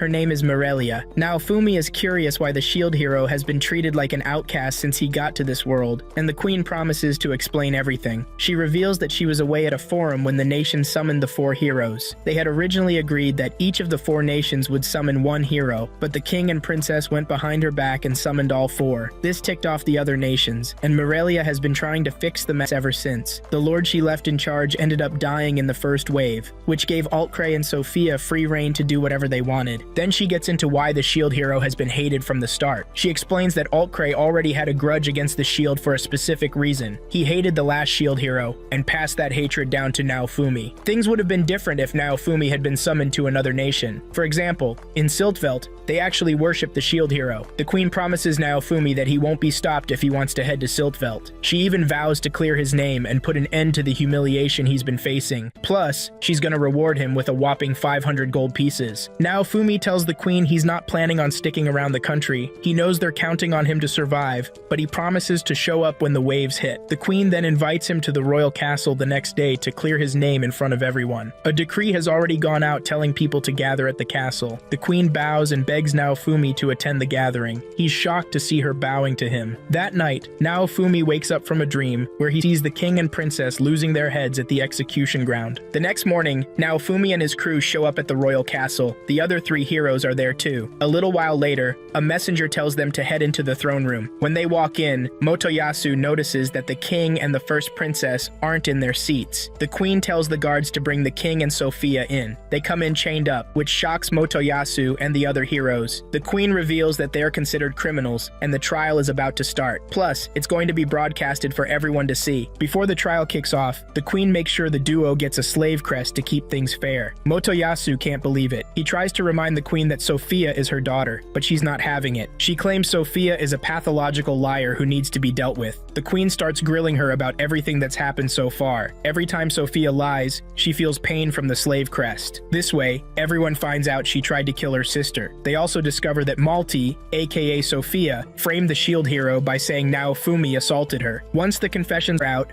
the queen drops a bombshell. She strips them of their titles and sentences them to death. She says their actions hurt the people, and there's no way to forgive them. The queen proves she means business when she orders the execution to happen right away, and it's going to be in front of the crowd. Naofumi realizes everything is going down just like in his dream. The duo is taken to the guillotine, and the crowd is celebrating. Just as the execution is about to go down, Naofumi steps in. He says the death penalty is too easy for them. Then he proposes something wild. He says the king should change his name to Trash, and the princess should be called the B word. He tells them they can either accept this or go to the guillotine instead. He also suggests that Sophia's adventurer name should be the S word. The queen goes for it. She announces that the three heroes are abolished right then and there. Instead, they're setting up the four heroes church. The citizens are all about this new plan. After that, Naofumi gets ready to bounce. He tells the queen he'll be working with other nations now. The queen promises to hook him up with whatever he needs on his journey. She tells Melty that she would have traded her life for the king and Sophia if Naofumi hadn't stopped the execution. Just as Naofumi is about to leave the city, the crowd gathers to show him some love. The military even gives him an honor guard as the shield hero. Naofumi realizes he's just regained the honor, respect, and status he lost. He walks out of the city with a smile, ready to go wherever the waves take him with his crew. Next up, Naofumi and his crew hit up the Four Heroes Church to level up their classes. They can finally stroll into the church whenever they want. After their upgrades, they head to the royal castle because the queen wants to see them. While they chat, the queen shows her excitement about the group meeting Vittoria and wishes she could have that chance too. Then, she gets to the real reason for their visit. She's throwing a party for the four heroes that night and has something super important to share with them. Later that night, everyone gathers in the main hall for the feast while the heroes are in a private room with the queen. Suddenly, one of the knights bugs Raftalia, causing a bit of chaos in the reception hall. Melty spots her sister adding some weird liquid to one of the pies. During the meeting with the queen,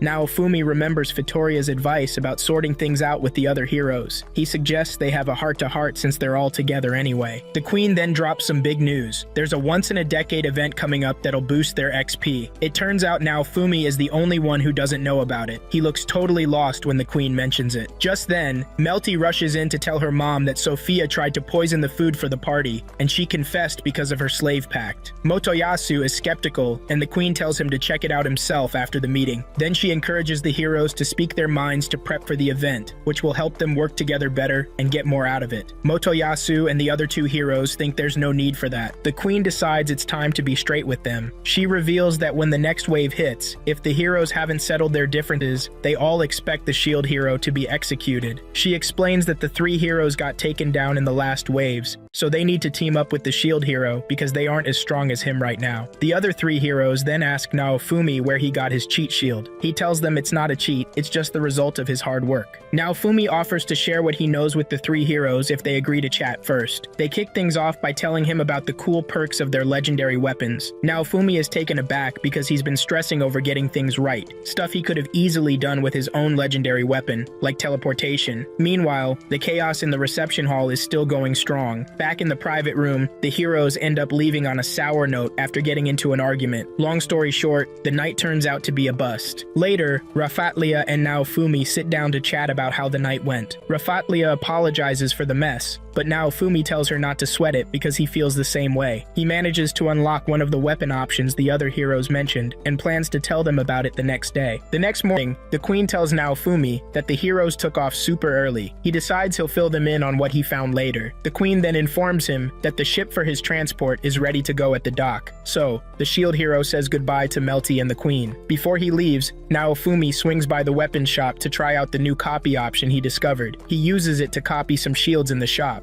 After that, Rafatlia asks if they can take a little detour. They visit her village where she buried Rafana's bones. The village is in ruins, but Keel is determined to rebuild everything. Naofumi also wants to help anyone in need. Before leaving, Rafatlia and Philo plead with Naofumi not to ever leave them. He agrees, saying he's not ready to leave everything to the three cardinal heroes. Naofumi knows he can't bail until Rafatlia and Philo find happiness. Soon after, the trio arrives at the dock where their ship is waiting. It turns out the other three heroes are also there, ready to board the same ship. Naofumi and his crew hop on the ship and set sail for Kalmyra to hit up the Level Up event. On board, they bump into two adventurers, a guy named Berg and a girl named Therese. Naofumi introduces himself, but Berg doesn't buy it. He straight up doubts that Naofumi is the real shield hero. He even talks trash about the shield hero right in Naofumi's face, calling him a scumbag, but claiming Naofumi is different. Berg suggests that Naofumi and his crew team up with his party. After that, Naofumi heads to the front of the ship where the three heroes are chilling. They're all feeling queasy and super seasick. Naofumi tries to share his latest discovery, but they're not having it right now. Philo, on the other hand, is having a blast. She jumps into the ocean and starts fishing to whip up some grilled fish for dinner. Just then, Therese and Berg come over to the front. Therese learns that Naofumi is a skilled jeweler and wants him to make her an accessory, ready to pay for it. She hands Naofumi the materials he needs, and he promises to craft it while leveling up. Before long, the ship docks in Kalmyra. Naofumi wonders why Raphtalia isn't seasick, especially since she usually gets motion sickness. The other heroes had a rough ride and had to be carried off the ship, showing just how bad it was for them. Moments later, the governor of Kalmyra, Habenberg, shows up to welcome Naofumi and the crew. Kalmyra is a cluster of islands that draw in tourists and adventurers. As they explore the island, they run into Berg and Therese again. Berg gives Naofumi a hard time for leaving the ship without saying goodbye. Naofumi scans the duo and checks out their levels and stats. He starts thinking about teaming up with them since they've been through the ringer. After Berg and Therese leave, Naofumi tells his party to follow him. They plan to grind some levels before the day is done. They find a spot to fight slimes, and even the weakest ones give them a good chunk of XP while they're on the island. Suddenly, their XP gains stop. Itsuki and the other heroes show up right then, and they start arguing over who gets to farm XP in that spot. Naofumi isn't about to get into it, so he tells his crew it's time to bounce. The trio rolls up to another spot. They just took down a monster and racked up a ton of XP in one go. Raphtalia and Philo quickly realize their skills have outgrown their weapons. If they don't do something soon, their gear is gonna fall apart. Naofumi suggests hitting up a weapon shop to snag some new gear before they take on the boss. For now, they make do with weapons they snagged from the monsters they've defeated. That night, Naofumi shares his worries about the Rage Shield and Curse spell he used last time. Just then, Berg and Therese pop out from the bushes. Berg mentions he got worried when Naofumi's fairy dude reported he wasn't back yet. There have been whispers of adventurers biting the dust on quests. He's already considering Naofumi a friend and doesn't want anything bad to happen to him. He suggests calling it a night. They can still hunt monsters when the sun comes up.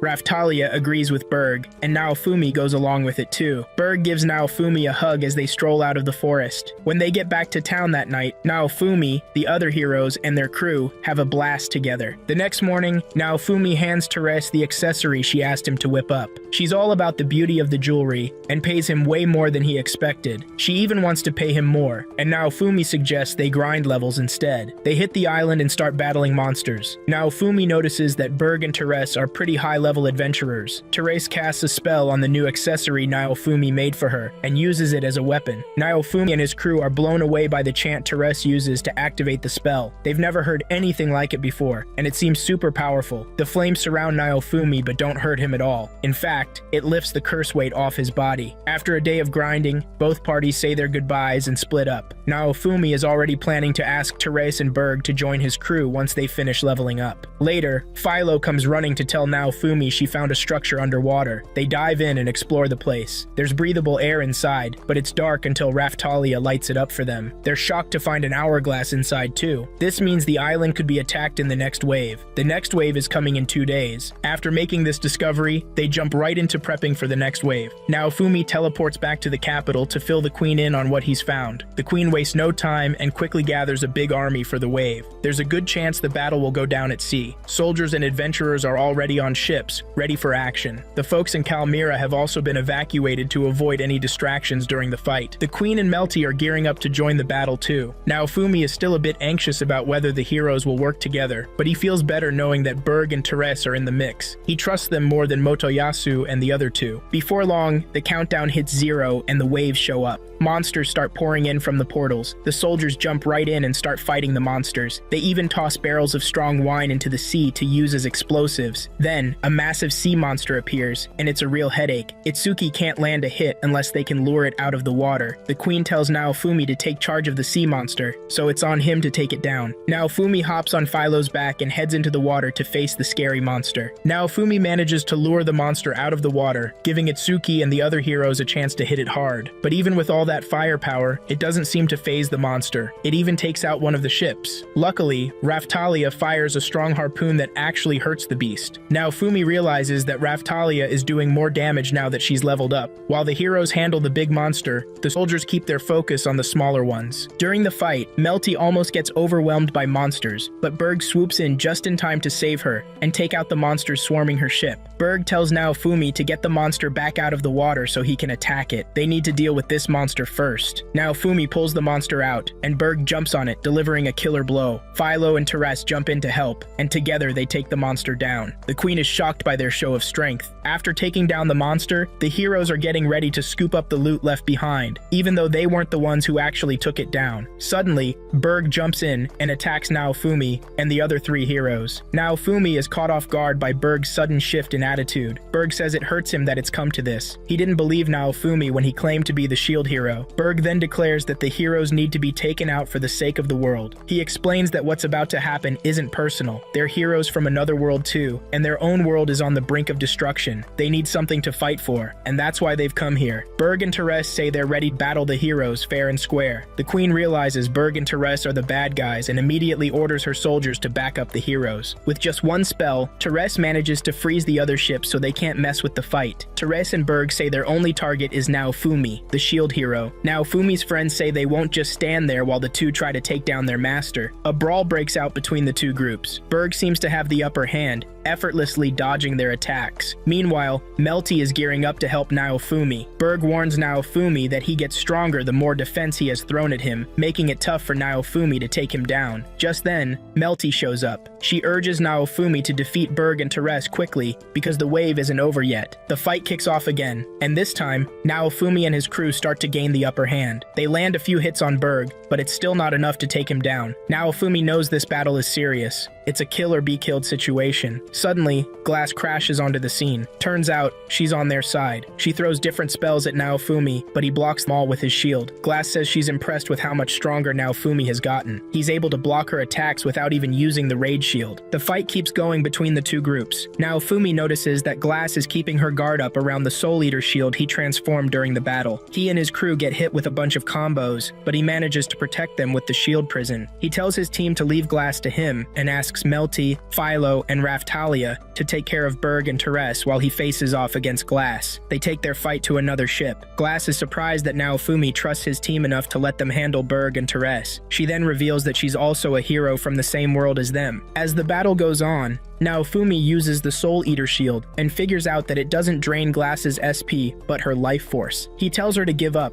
because she's already lost. Glass isn't ready to back down until one of them is dead. Naofumi hesitates to kill her, but she reminds him that their world will end if he doesn't. He has to take her out to protect the world, just like he's always wanted. Naofumi gets a glimpse of the war happening in Glass's world. She has to defeat him if her world is going to survive. He starts to wonder if he should even save a world that's been so cruel to him. Glass downs a potion explosion that pumps her up and knocks Naofumi to the ground with a fierce hit. Raphtalia leaves her fight to back Naofumi up. She's ready to do whatever it takes to save her master. Naofumi unleashes his shield power, creating a massive explosion that overshadows glass. When the smoke clears, he's shocked to see she can take it. Frustrated, he's about to use the curse shield when he realizes the queen and her troops are now supporting him. They toss barrels of wine at glass and urge Naofumi to use them against her. He blows up the barrels on her, which weakens her a ton. Finally, she admits defeat when she sees there's nothing more she can do. Berg and Therese carry glass away through the portals. As soon as they leave, the waves disappear too. With that, they've won the battle. After the battle, Naofumi and his crew decide to chill on the island before heading back to Melromark. Naofumi starts stressing about whether he can take down Berg and the other heroes from the other world if they come at them in the next wave. He wonders if this is what Fitoria meant when she talked about sacrificing another world. Later, they bump into Lisha, one of Itsuki's party members. She got accused of breaking one of Itsuki's accessories. She really shined in the last battle, and maybe the heroes didn't like her stealing their thunder. Naofumi offers her a chance to join his party so she can hang with them until she clears her name. Licia happily accepts. Soon after, the storm calms down, and it's time to head back to Melromark. On the way, Naofumi sails with the queen, who asks what kind of reward he wants. Naofumi has something in mind. Once they reach Melromark, he takes Licia to the weapon shop to get her some new gear. After that, Naofumi tells his party they're going somewhere but keeps it a secret. He just says they're going to claim the queen's reward. They soon arrive at Raphtalia's village, and she's surprised to see them and meet Melty. Melty has a decree from the queen, appointing Naofumi as the governor of Sayate's demi-human region. This is his reward. He's now the lord of the area. Naofumi will be living there, and they'll set up a home base. The old granny will also stick around to train the new recruits. Raphtalia realizes that rebuilding will be way quicker and easier with all the plans Naofumi has. Raphtalia breaks down in tears and begs Naofumi not to leave. She can't handle the thought of losing him and wants him to stay even after the waves are defeated. Naofumi reassures her that he's not going anywhere. He's decided to stay in this world and make it his home. He sees this world and his party as a fresh start. After taking down the last wave, which was pretty rough, things are looking up for Naofumi and his crew. Don't forget, he's now the boss of Luralona village, which is Raphtalia's hometown. The village is getting rebuilt without a hitch. The old lady, Elrasla Grilaro, has made it her home too and is training the new recruits. Risha,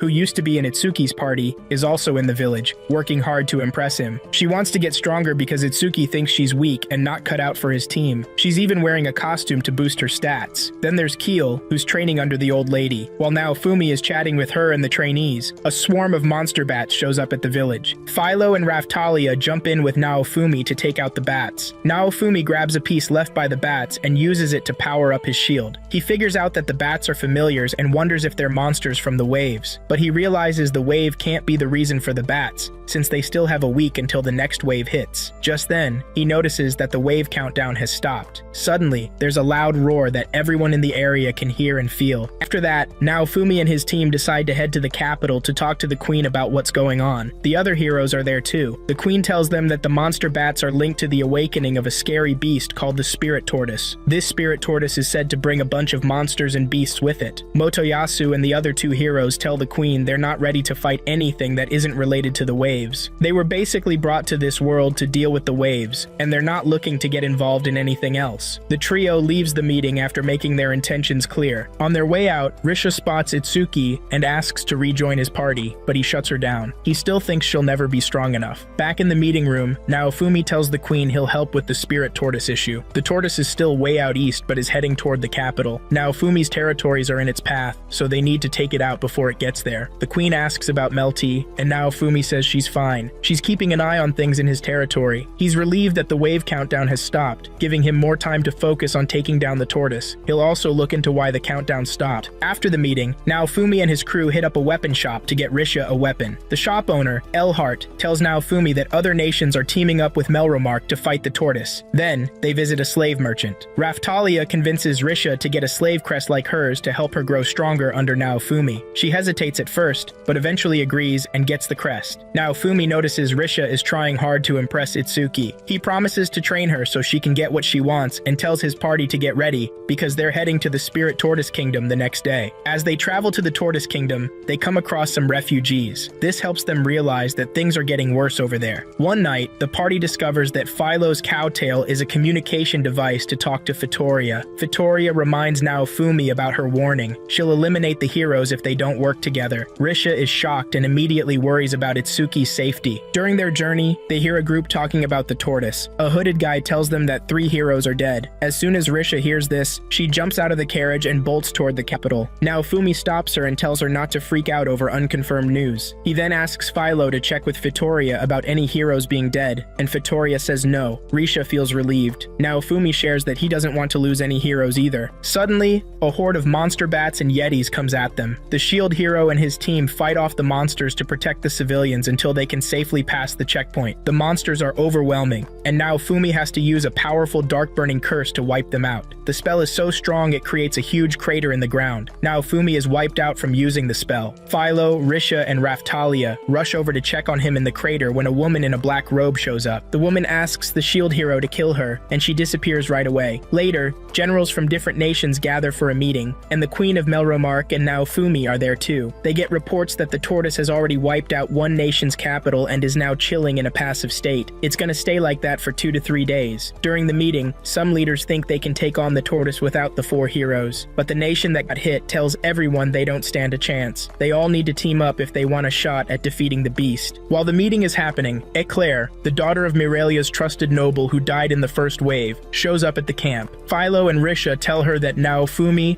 Raftalia, and the Queen are brainstorming a plan to take down the tortoise. Back in the meeting room, Naofumi discovers there are other heroes besides the 4 main ones. They're called the 7-star heroes. They were summoned earlier, and some of them are chosen in the kingdom too. They're pretty weak compared to the 4 main heroes, but the 7 heroes will join the fight as well. Just then, a woman in black walks into the room. It looks like the Queen knows her. She's the mistress of the late king of the Spirit Tortoise Kingdom, and is currently the nation's regent. She introduces herself to Naofumi as Ost Hurai. Then she drops a bombshell by saying she's the familiar of the Spirit Tortoise. She's basically like the Yetis and monster bats, but the only difference is she's taken on a human form. Her goal as a human-type familiar is to get close to the power center and trick people into gathering a minimum number of souls. She goes on to explain that the Spirit Tortoise's job is to block waves of calamity from showing up. The tortoise uses souls as a resource for this. The monsters are just a way for the tortoise to collect souls. But if that doesn't work, the seal on the tortoise will break, and it'll be unleashed. Then it'll wreak havoc on the world to gather enough souls to stop the waves from coming. The only twist this time is that the seal on the tortoise didn't just break on its own. Someone broke it and is now controlling the tortoise. Now this tortoise is causing serious trouble that could lead to disaster. By the time it's done, there might be nothing left. Ost begs Naofumi to take out her creator before things spiral even more out of control. She's the only one who should know how to break the seal, so she's shocked that someone else knows how to do it too. Ost tells Naofumi that she'll help him find the person controlling the tortoise. The tortoise is after souls, so it probably heads to crowded places to collect them. She lets the group know that if they chop off the tortoise's head, it should die. Now that they know how to kill it, all they need is a solid plan. The nations start bickering over who will lead the mission. Naofumi gets really mad and tells them off. He claims he'll take charge and there's nothing they can do about it. After the meeting, Ost goes to meet Naofumi's party members. Eclair also decides she's in for the fight, ready to defend her land. That night, Raftalia approaches Naofumi. She tells him he needs to come up with a plan that the generals can't refuse, something so appealing that they'll have no choice but to team up with him. Raftalia knows Naofumi is trying to save everyone, and she appreciates that. The next day, Naofumi shares his plan with the generals. Since the tortoise is targeting crowded areas, he wants everyone to move out in force to grab the tortoise's attention. The nation of Haikazuya will send a dragon rider battalion as a decoy. Another nation offers troops to take on the dragon, and yet another promises siege weapons. Naofumi plans to take down a fortress and drop it on the tortoise to immobilize it. Once it's out of commission, they'll fire the multicaster weapon the Pope used at it. Risha and Ost are tasked with heading to the library to find a way to defeat the monster while everything else gets set up. Naofumi will figure out how to chop off the tortoise's head. Soon after, the preparations kick off. That night, Naofumi and his party gather around a fire to stay warm. While they're hanging out, Ost quickly realizes that Risha has a crush on Itsuki. That's why she's so eager for his approval. Just then, they hear the roar of the spirit tortoise, signaling that it's active again. The next day, the military gathers and starts moving toward the spirit tortoise. The shadow agent watching over Melty is there to help out in the fight. Eclair takes charge of the cavalry since she's a skilled instructor. As the soldiers set set off, Naofumi plants the shield hero's flag on his wagon, which really pumps up the troops. They all cheer when they see the flag. Just seeing the shield hero riding with them boosts their spirits. Naofumi feels good about motivating the soldiers, but he plans to use the flag as a signal for when he's about to summon the multicaster weapon, telling everyone to clear the area. As they get closer to the tortoise, Naofumi uses the hate reaction spell to lure the bat monsters away, clearing a path for the troops. They manage to draw the tortoise to their desired spot. The tortoise turns out to be a massive beast. Soon, Naofumi and his crew run into a swarm of bat monsters. Ost steps out of the wagon and uses her gravity spell to take them out. It's the first time Naofumi and his team have seen such a spell. She explains that only a few monsters can use it. The troops in charge of the siege weapons start firing at the tortoise. Despite everything they throw at it, the beast keeps coming. The shadow agent updates Naofumi on the mission, saying the fort preparations are done and the bomb squad is ready. The tortoise takes out all the bomb squad members except the leader. The leader manages to set off the bomb, and the fort collapses on the tortoise as planned, but he loses his life in the process. They head over to where the tortoise is. Suddenly, Ost feels a sharp pain in her head. She realizes that the tortoise can still use its long-range weapons even if it's down. She figures this out because she's close to it. Naofumi tells the troops to get back right away. They start to retreat, but some get hit by the tortoise's attack. Eclair then orders her troops to charge straight at the tortoise, knowing it won't hurt itself and isn't attacking nearby. The best spot for them is closer to the tortoise. Along with the shield hero, Eclair's troops charge at the tortoise. Naofumi signals that they should activate the multicaster magic. Raphtalia is shocked when she hears this. Naofumi says they have no choice but to use the weapon. This is their only shot against the scary beast. If the caster doesn't take it down, it should at least make a hole they can use. There's also the worry that Ost will vanish the moment they kill the tortoise. Ost tells Naofumi she doesn't care. She's ready to do whatever it takes to see the tortoise defeated. That's why she came to ask the shield hero for help. Just then, a mutated familiar pops up from the ground. Naofumi is still figuring out what to do when the troops show up. They tell Naofumi and his crew not to stress about the familiar and just focus on taking down the tortoise. Ost gives the troops a magical shield to protect them from the familiar. Naofumi and his team reach the tortoise just as it gets hit by the multicaster. This creates a hole in its neck. Naofumi throws a strong shield into the exposed area. Ost uses a spell to make the shield bigger so it can penetrate the tortoise's skin better. Philo and Raphtalia go after the tortoise and deliver the final blow that chops off its head. The shout of victory rings out among the troops when the tortoise goes down, but Naofumi and his team feel sad that Ost is gone now that the tortoise is defeated. Risha is already in tears because she got close to Ost. Just then, they look back and see Ost staring at them. She tells them it looks like the spirit tortoise hasn't been defeated yet. That's the only logical reason she's still alive. Next, Risha shares with the group why she loves Itsuki. She explains that she was born into a poor noble family, but the people in her area were nice to her and her parents. Everything was going smoothly until one day when a noble from another town came along, imposed heavy taxes on her family, and they couldn't pay. This wicked noble decided to take Risha as payment and locked her up. But then,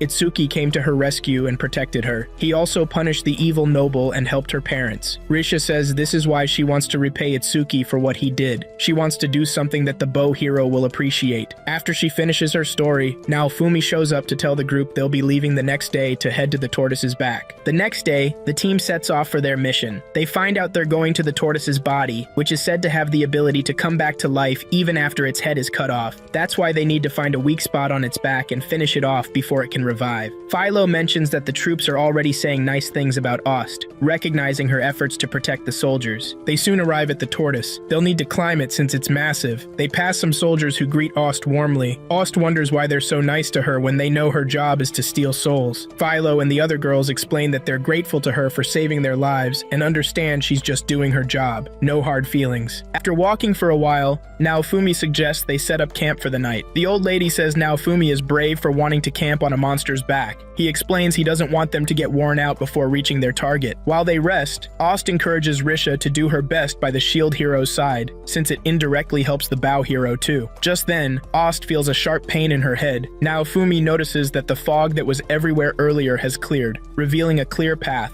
and the group continues their journey. The next morning, they reach a settlement where the tortoise has caused a lot of destruction, and there are no survivors. It's a tough moment for the team and the soldiers who came to check things out. The queen is also there. The Shadow Squad soon reports back about a temple they found. There are no survivors, but they want the queen to see something. They discover that the shrine was dedicated to the spirit tortoise, but there's no sign that the seal inside was broken. They find a wall with inscriptions about the tortoise, which is seen as the guardian spirit of the world. Naofumi is impressed that Risha Risha can read the words on the wall. The queen mentions they might have found something she's actually good at. The old lady defends her, saying she has some great skills. She can manipulate ki, but she just needs more practice. They soon spot another writing on the wall. This one's in Japanese, and the people in this world call it the hero's alphabet because they can't read it. Naofumi checks it out. He says the writing is faded, but he can make out 3 words: seal, seventh, and shatter. Ost says she can read it too, and seems to have figured something out. Just then, the building starts to fall apart, and they quickly run out before they get trapped. Ost tells the team she now has an idea on how to beat the tortoise. They need to go inside its body and destroy the heart. There's a path inside the temple that will lead them to the heart. Once they destroy the heart, everything will be over. Naofumi then picks who will follow him from the group. He calls on Philo, Raftalia, Ost, and Risha to come with him into the temple, while the others handle the troops. As they go deeper into the tortoise's body, they run into some adventurers. The adventurers say the queen sent them to check things out. Naofumi senses something's off. Raftalia casts a spell to figure out who the adventurers are. They're shocked to find out that the 3 adventurers are actually Berg, Therese, and Glass. Ost is having a moment of realization. She's wondering why she even cares about the soldiers and the locals. She's supposed to be this cold tortoise familiar who just does what it wants without any guilt. It's weird for her to feel anything at all. When she snaps back to reality, she finds out that they've just learned about Therese, Berg, and Glass. Naofumi tells Ost and Risha that this trio are heroes from another world who plan to take down the 4 cardinal heroes. Berg surprises Naofumi by saying they're not there to fight. Instead, they're actually there to take on the tortoise and the person controlling it. So, Berg and the others are on their side this time. It turns out the person who broke the seal is from the same world as Berg and the others. This mysterious person wants the tortoise's power for themselves, purely for their own gain. That's why Berg and his crew decided to get involved. They might have their own plans against the 4 cardinal heroes, but the culprit doesn't care about one world or another. They just want to cause chaos. Berg suggests they team up to fight the beast and take down the culprit, but Naofumi isn't having it. He says he's not ready to team up with people he might end up needing to kill. He doesn't care what they do, as long as they go their own way. Berg and his group don't push back and just leave Naofumi and his crew. Outside, the queen has filled the generals in on the shield heroes' plan. They need to gear up and stop the tortoise from moving forward, while Naofumi and his team figure out how to destroy its heart and end the beast for good. The tortoise is already regenerating super fast. As they keep going inside the tortoise, Ost is starting to remember a lot,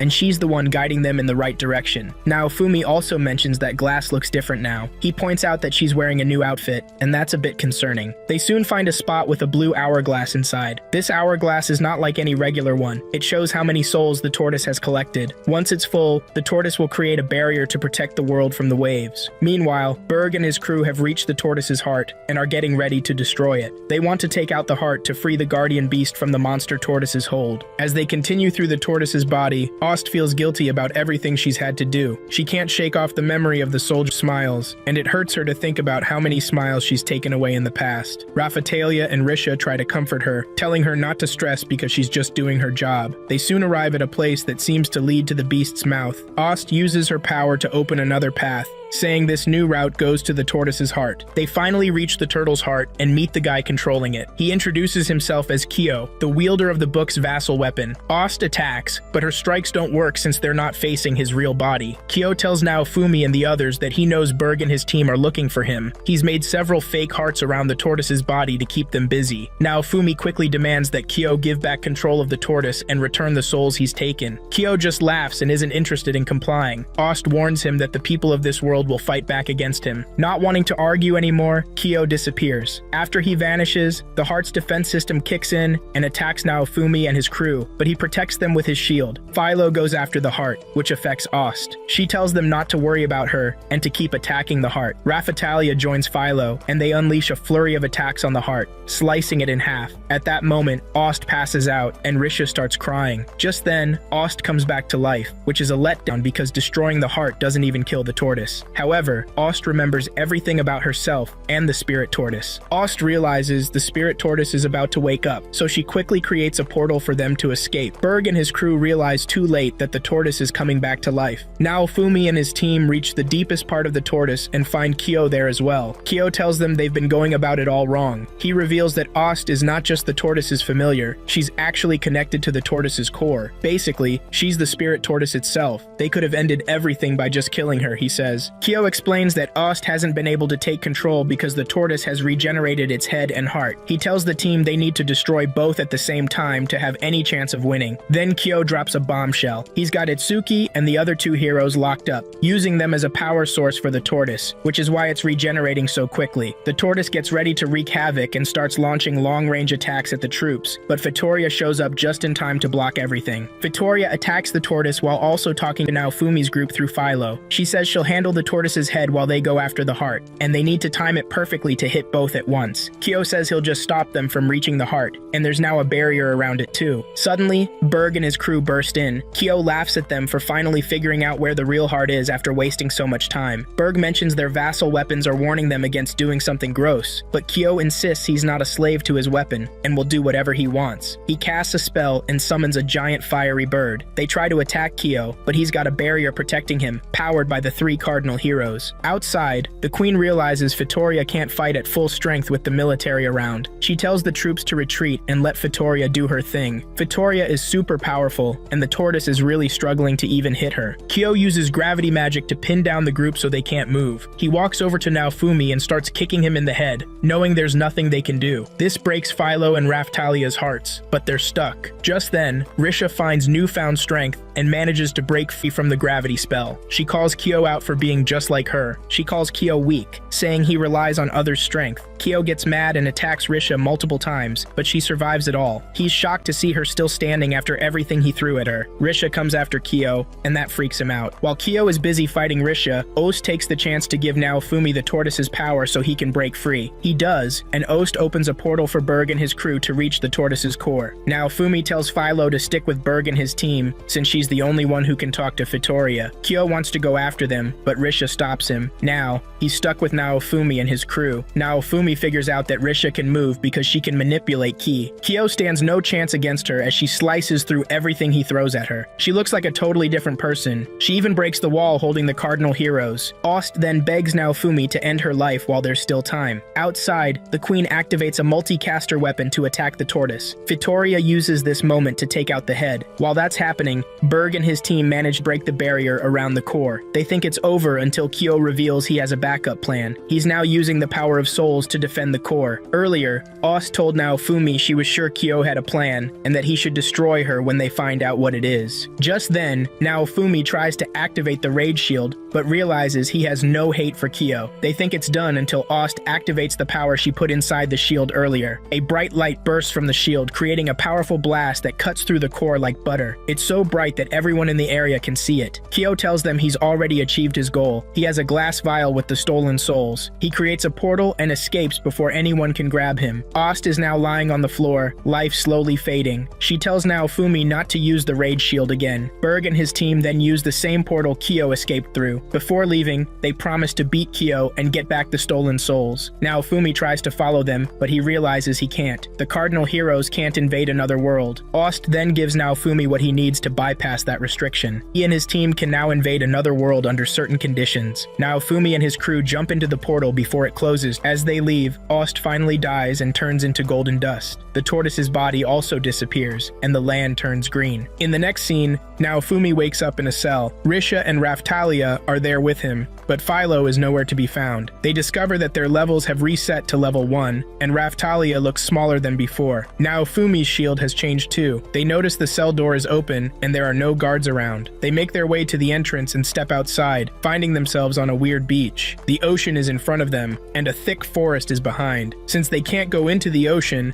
they decide to head into the forest instead. As they walk through, they're worried about not finding Philo. Their main goal is to locate her. Suddenly, a monster made of cardboard pops out from the trees and attacks them. Naofumi lets the cardboard bite his arm so Raphtalia can easily take it down. After that, Naofumi uses a fragment to level himself up. Raphtalia levels up too. It feels like the first season when they were taking down monster balloons. Naofumi tells the girls they need to defeat more monsters to boost their levels a bit. After battling a bunch of low-level monsters all day, the girls get tired and decide to drink some water from a lake. While they're doing this, a kappa jumps out of the water. Naofumi jumps in front of the monster to protect the girls. girls. He takes a hit from the kappa, but is okay with it since the girls are still low level, and he doesn't want to put them in danger. Just when the monster is about to take out Raphtalia, a mysterious helper shows up to help them. She casts a spell and takes down the monster. She introduces herself as Kizuna, one of the cardinal heroes, and her title is the hunting hero. They're both surprised to learn they're both cardinal heroes but haven't heard of each other's titles before. She tells them to follow her so she can help with their wounds. Kizuna takes them back to her place, which is the same cell they woke up in. Apparently, she found them when they landed in this world and took care of them. She explains that she's been separated from her teammates since she got kidnapped by an enemy country and locked up.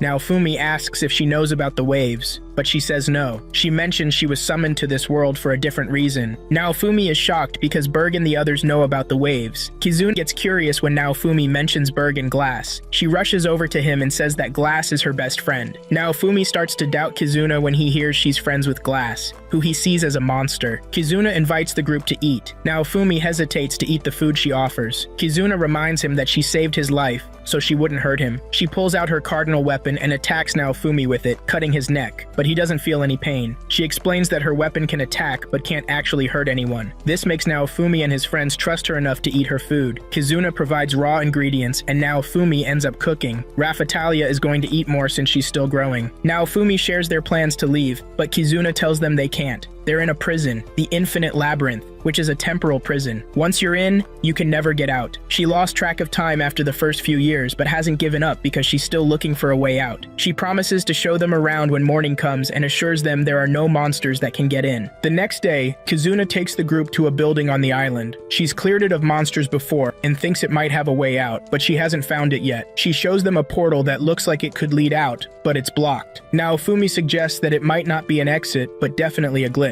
Kizuna then gives Naofumi the seed he asked her to make. He uses his power to make the seed grow super fast, and it breaks through the glitch. Naofumi and his friends, including Kizuna, quickly jump into it. They soon find themselves in a different place, and Kizuna recognizes it as the world where she was summoned. She hugs Naofumi and thanks him for the help, then hugs Raphtalia and Risha too. She's really happy that she's not alone anymore. The group heads deeper into the countryside. Kizuna realizes there's a countdown to the waves, which are only 10 days away. She reveals they're in the country that locked her up, and they need to escape before they get caught again. They plan to go to the country that summoned Kizuna, called Sikul. Kizuna mentions she has a teleportation ability, but needs a special tool to use it, the Dragon Hourglass. Naofumi is surprised they can use the hourglass for that in this world. They'll have to make their way to the church where the hourglass is kept while avoiding capture. Kizuna says it'll take them 3 days to reach the hourglass, and they can level up and buy supplies along the way. When they reach a village, Kizuna tells Naofumi about the different races in the country. There are elves, demi-humans like Raphtalia, and spirit people. Glass is a spirit person, which explains her power. However, they heal naturally, and magic or healing items don't work on them. Naofumi figures out why his Soul Eater shield does more damage to Glass. The area looks more like a Japanese setting with their clothing and culture. They need a place to rest and eat. Kizuna offers to sell some drop items she doesn't need to cover their expenses. That night, Naofumi tells the group he has soul-soothing potions that help recover SP, which the spirit people will definitely want to buy. They plan to get started on that the next day. The next day, Naofumi and his friends put on masks and sit in a public spot to promote their products. It doesn't take long before spirit people swarm in and buy everything. They sell out quickly and promise to bring more the next day. The following day, they use an auction method to raise a ton of money selling the potions. Everyone wants them, and they keep raising the price until the highest bidder wins. They manage to gather a lot of funds, enough to buy new weapons and armor. They get a pass and head to the capital. They arrive in the capital and see a crowd gathered in front of a building. They start to wonder if the authorities have found out that Kizuna escaped from prison. They ask someone in the crowd what's going on. The person tells them that a genius mage from another country has figured out how regular folks can use the hourglass. Only heroes could use it before, but now this mage has made it possible for everyone. The crowd is there for a demonstration. Naofumi thinks the genius mage must be Kyo. They're surprised when someone who isn't Kyo comes out of the building. The crowd calls him Kazuki. From the way he talks, Naofumi realizes Kazuki is just as nasty as Kyo. The group decides to find a place to stay for the night. The girls play in the snow before heading to their room. They have 6 days until the waves hit. Naofumi says they need to find Philo and take down Kyo before then. They can't afford to waste any time. Plus, Raphtalia and Risha aren't back to their usual strength. Naofumi is also stuck using a sword that's only good for defense. Kizuna's vassal weapon can't hurt humans. Looks like they have a lot to deal with. Since time is tight, they plan to head to the hourglass that night. Kizuna just needs to touch the glass, house, and they'll warp straight to Sickle. That night, they make their way to the hourglass. When they get there, they find nothing. Before they know it, they're surrounded by guards. It seems like they've walked into a trap. They manage to fight through the guards and escape. Kizuna says the hourglass is in the center of the mansion, and that's where they need to go. They search the place and finally find the hourglass, but Kazuki and his crew are there too. Naofumi and his friends are surrounded by guards. Kazuki reveals he's working for Kyo, who has tasked him with capturing them, dead or alive. Naofumi uses his shield to take out the guards and tells Kizuna to go to the hourglass. Kizuna reaches the hourglass and activates it. The effects hit all of them. Suddenly, it disappears from Raftalia, and they hear Kyo's voice at the same time. He laughs at them. Once the teleportation spell is activated, it can't be stopped. Kyo reveals he's taking Raftalia to his lab for experiments. Naofumi, Risha, and Kizuna leave while Raftalia is left behind. The trio makes it to the other side, which is Sequel, but Naofumi is really mad that they had to leave Raftalia behind. He wants Kizuna to take them back, but she finds out that the device is shut down on the other end.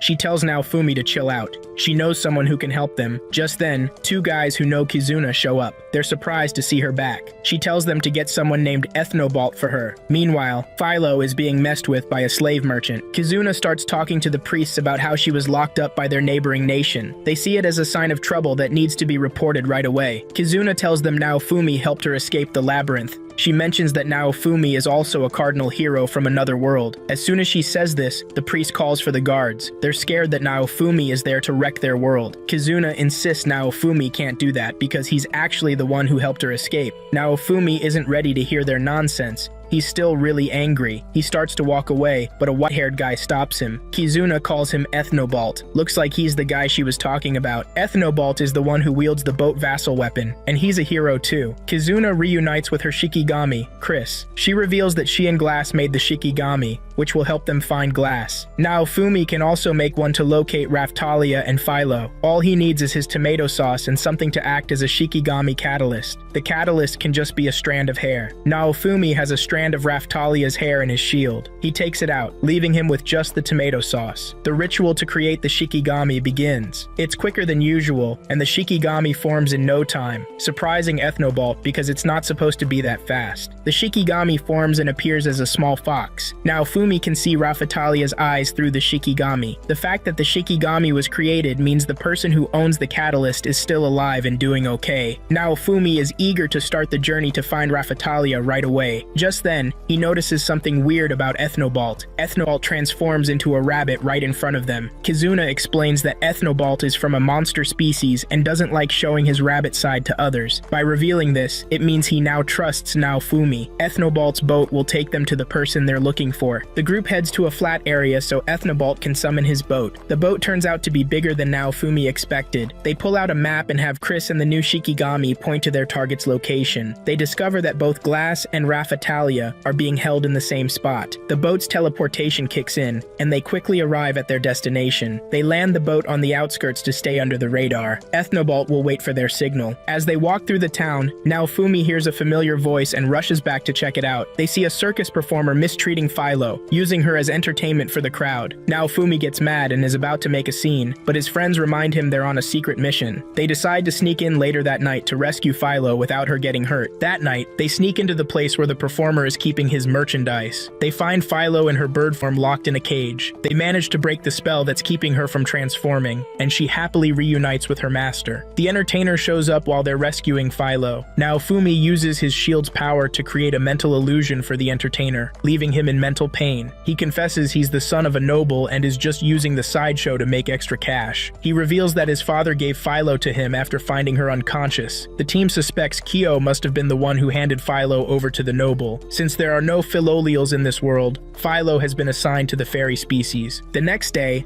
Philo meets Rafatalia's Shikigami and decides to name the beast Raf. They find out they're now wanted, but the pictures of them aren't great because it was dark. Suddenly, Naofumi realizes that Raftalia's stats have vanished from his view. He can't access her slave crest either. In the next scene, Raftalia gets taken to a cell where her powers are pretty much useless. She looks back and sees that Berg and his buddies are in the same cell with her. They're all surprised to find each other there. The trio reveals that everything that happened was Kyo's doing. He tricked them into following him through the portal and then separated them. Berg and his crew ended up in prison while Raftalia, Naofumi, and Risha got sent to the labyrinth. They decide to team up to escape from Kyo. Glass is super mad when she finds out her friend has been stuck in the labyrinth this whole time. She thanks Raphtalia for saving Kizuna and promises to help get her back to Naofumi too. Berg explains that the prison they're in is called the Prison of Exhaustion. It constantly drains their powers, thanks to the talisman the guards wear. But the trio still has their weapons because you can't take them away from the person using them. The same goes for the cardinal weapons. Raphtalia asks if they can still use their abilities even though they're weakened, and the trio says yes. Raphtalia then uses her illusion magic to trick the guards into thinking they've escaped. As soon as the guards walk in, they grab the talisman from one of them and use that chance to escape before getting caught. Naofumi can't wait to be back with his master. The group decides to try to level up Raphtalia before they meet up with Naofumi. They find a jewel to sell and buy some food to eat. Raphtalia needs to eat a lot to keep functioning. After that, they head to the forest for some training. Raphtalia grows a bit during the training. As she gets bigger, Glass offers to make her a new kimono. That night, Therese and Berg keep watch while Glass makes the kimono for Raphtalia. They know half the town will be searching for them, so they have to be careful. The next morning, Berg and the others find out that a new hero is about to emerge in their world. This hero will wield the katana vassal weapon, and they're looking for the right person to take that role. Glass mentions that having a hero around can shift the military balance between nations. Berg wants to attend the installation ceremony to see who gets chosen as the rightful wielder of the weapon. When they arrive at the event, Berg tells Raphtalia that the weapon picks its own wielder. A bunch of adventurers have tried to use it but couldn't. The next person called up is Kazuki, and Raphtalia is stunned when she sees him. As soon as Kazuki touches the weapon, it vanishes from his hand. Raphtalia ends up with the katana, and it totally surprises her. She tries to get rid of it, but there's no way to do that. Once you have a vassal weapon, you can't lose it. She bolts from the scene before the guards can catch her. She also realizes her slave crest is gone. Suddenly, she gains weight and reaches her adult size as a demi-human. Raphtalia keeps running while the guards chase her down. She's determined to survive and find Naofumi. She makes it to the front of a building that looks like a shrine. Just then, a woman comes out to help her. The woman says her clan has been serving the katana vassal weapon for generations. Raphtalia still can't believe she's a hero, but the woman reassures her that the weapon chose her and doesn't mess up. She puts hero clothes on Raphtalia. Raphtalia thanks her and says goodbye, then steps outside to find Kazuki and the guards waiting for her. Raphtalia tells Kazuki to scram because she doesn't want any trouble, but he's not having it. He accuses Raphtalia of stealing the sword from him. He goes after her, but she takes him down without even moving. Then, two tigers controlled by Kazuki show up. Raphtalia figures out the tigers are just like the spirit tortoise. Kazuki brags that he's in charge of the holy beasts. He sends them after Raphtalia, but she easily cuts them down. She begs Kazuki again to stop trying to hurt her. Raphtalia slices Kazuki in a way that keeps him from moving. If he tries to budge, he'll get sliced in half. He'll be free once a mage heals him. Before she leaves, Raphtalia tells him to pass a message to Kyo. The shield hero is coming for revenge. Raphtalia reaches the bottom of the stairs but is already feeling weak. Another guardian beast shows up to attack her, but Naofumi arrives just in time to block the tiger's strike. Philo and Kizuna finish off the beast. Raphtalia is super happy to see her friends again. Naofumi tells her she's free now that her slave crest is gone. After reuniting, Kizuna can't wait to take on the waves. She has no idea what the waves look like since she was brought here to take down the Dragon King. They've got 3 days until the waves show up. Philo can now fly because of the changes in this world, but she's lost most of her fighting skills. Meanwhile, Kazuki makes a move when he shouldn't and gets sliced in half. One of Kyo's associates asks if they can take out the shield and katana heroes. Naofumi and the others send a message to Ethnobalt to come pick them up. The 3 vassal heroes reunite with them, and Glass is super happy to see Kizuna. Kizuna gets mad when she learns her friends traveled to Naofumi's world to try and kill them. She sees her friends as the bad guys. While she's ranting, Berg gets called away. Naofumi's group finds out that Berg is the king of Sukul. Kizuna continues, telling her friends she'll find a way to save both their world and Naofumi's. She insists it's wrong for them to plan to destroy Naofumi's world, and promises Naofumi she wants to help him beat Kyo. Meanwhile, Kyo has taken Kazuki's body to his lab, claiming he can bring Kazuki back to life.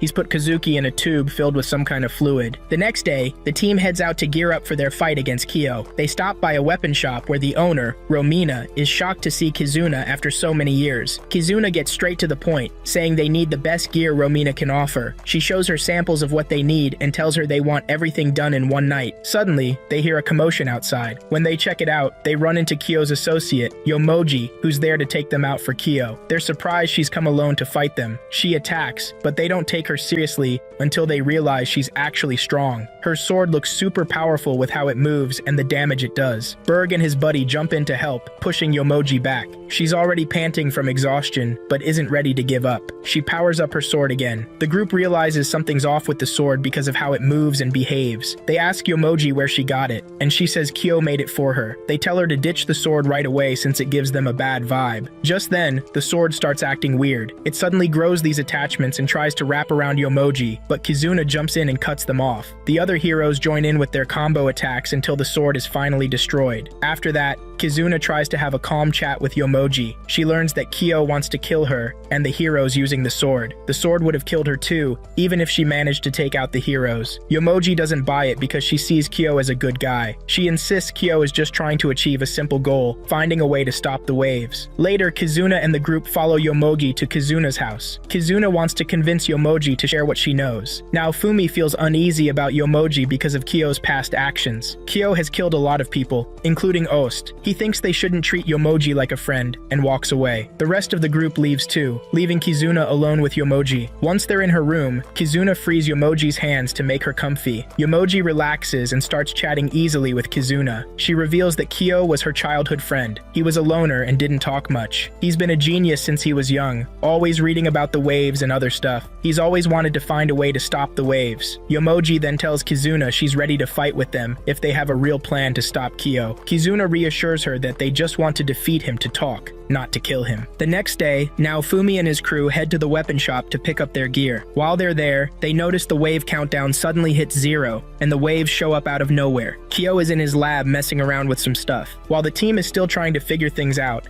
Ethnobolt shows up with his boat and tells everyone to hop in. Yomoji then spills the beans that the waves are Kyo's doing. He used the power he got from the spirit tortoise to call up the waves. She thought Kyo was trying to stop them, so she's been helping him. Now she feels like a fool and is ready to team up with everyone to take down Kyo. Naofumi tells Yomogi to take him to Kyo so he can defeat him. She leads Naofumi, Philo, Raftalia, and Risha to Kyo's lab, while the others stay back to fight off the monsters that are showing up in droves. When they get into the lab, they find humans fused with copies of guardian beasts. These guys are now chimeras. The chimeras are Kazuki's crew, and they're there to take down Naofumi and his friends because of what happened to Kazuki. The girls are swinging the same kind of swords Yomogi had earlier. Naofumi is shocked that Kyo managed to convince the girls to be sacrificial pawns. The chimeras attack, but Raftalia takes them out with one swing. A chain reaction kicks off with the swords, and Naofumi realizes they're about to blow up. He quickly creates layers of shields to protect himself and his friends. The swords explode, but Naofumi and his crew are safe. Just then, Kyo shows up with Kazuki. They figure out that this isn't the real Kazuki. Kyo has taken someone else's soul and shoved it into Kazuki's dead body. The soul inside Kazuki is that of the mirror hero. Kyo leaves the mirror hero to deal with the group. Raftalia tells Naofumi to let them handle the zombie while he goes after Kyo. Naofumi and Risha chase after Kyo, who's just chilling in a room,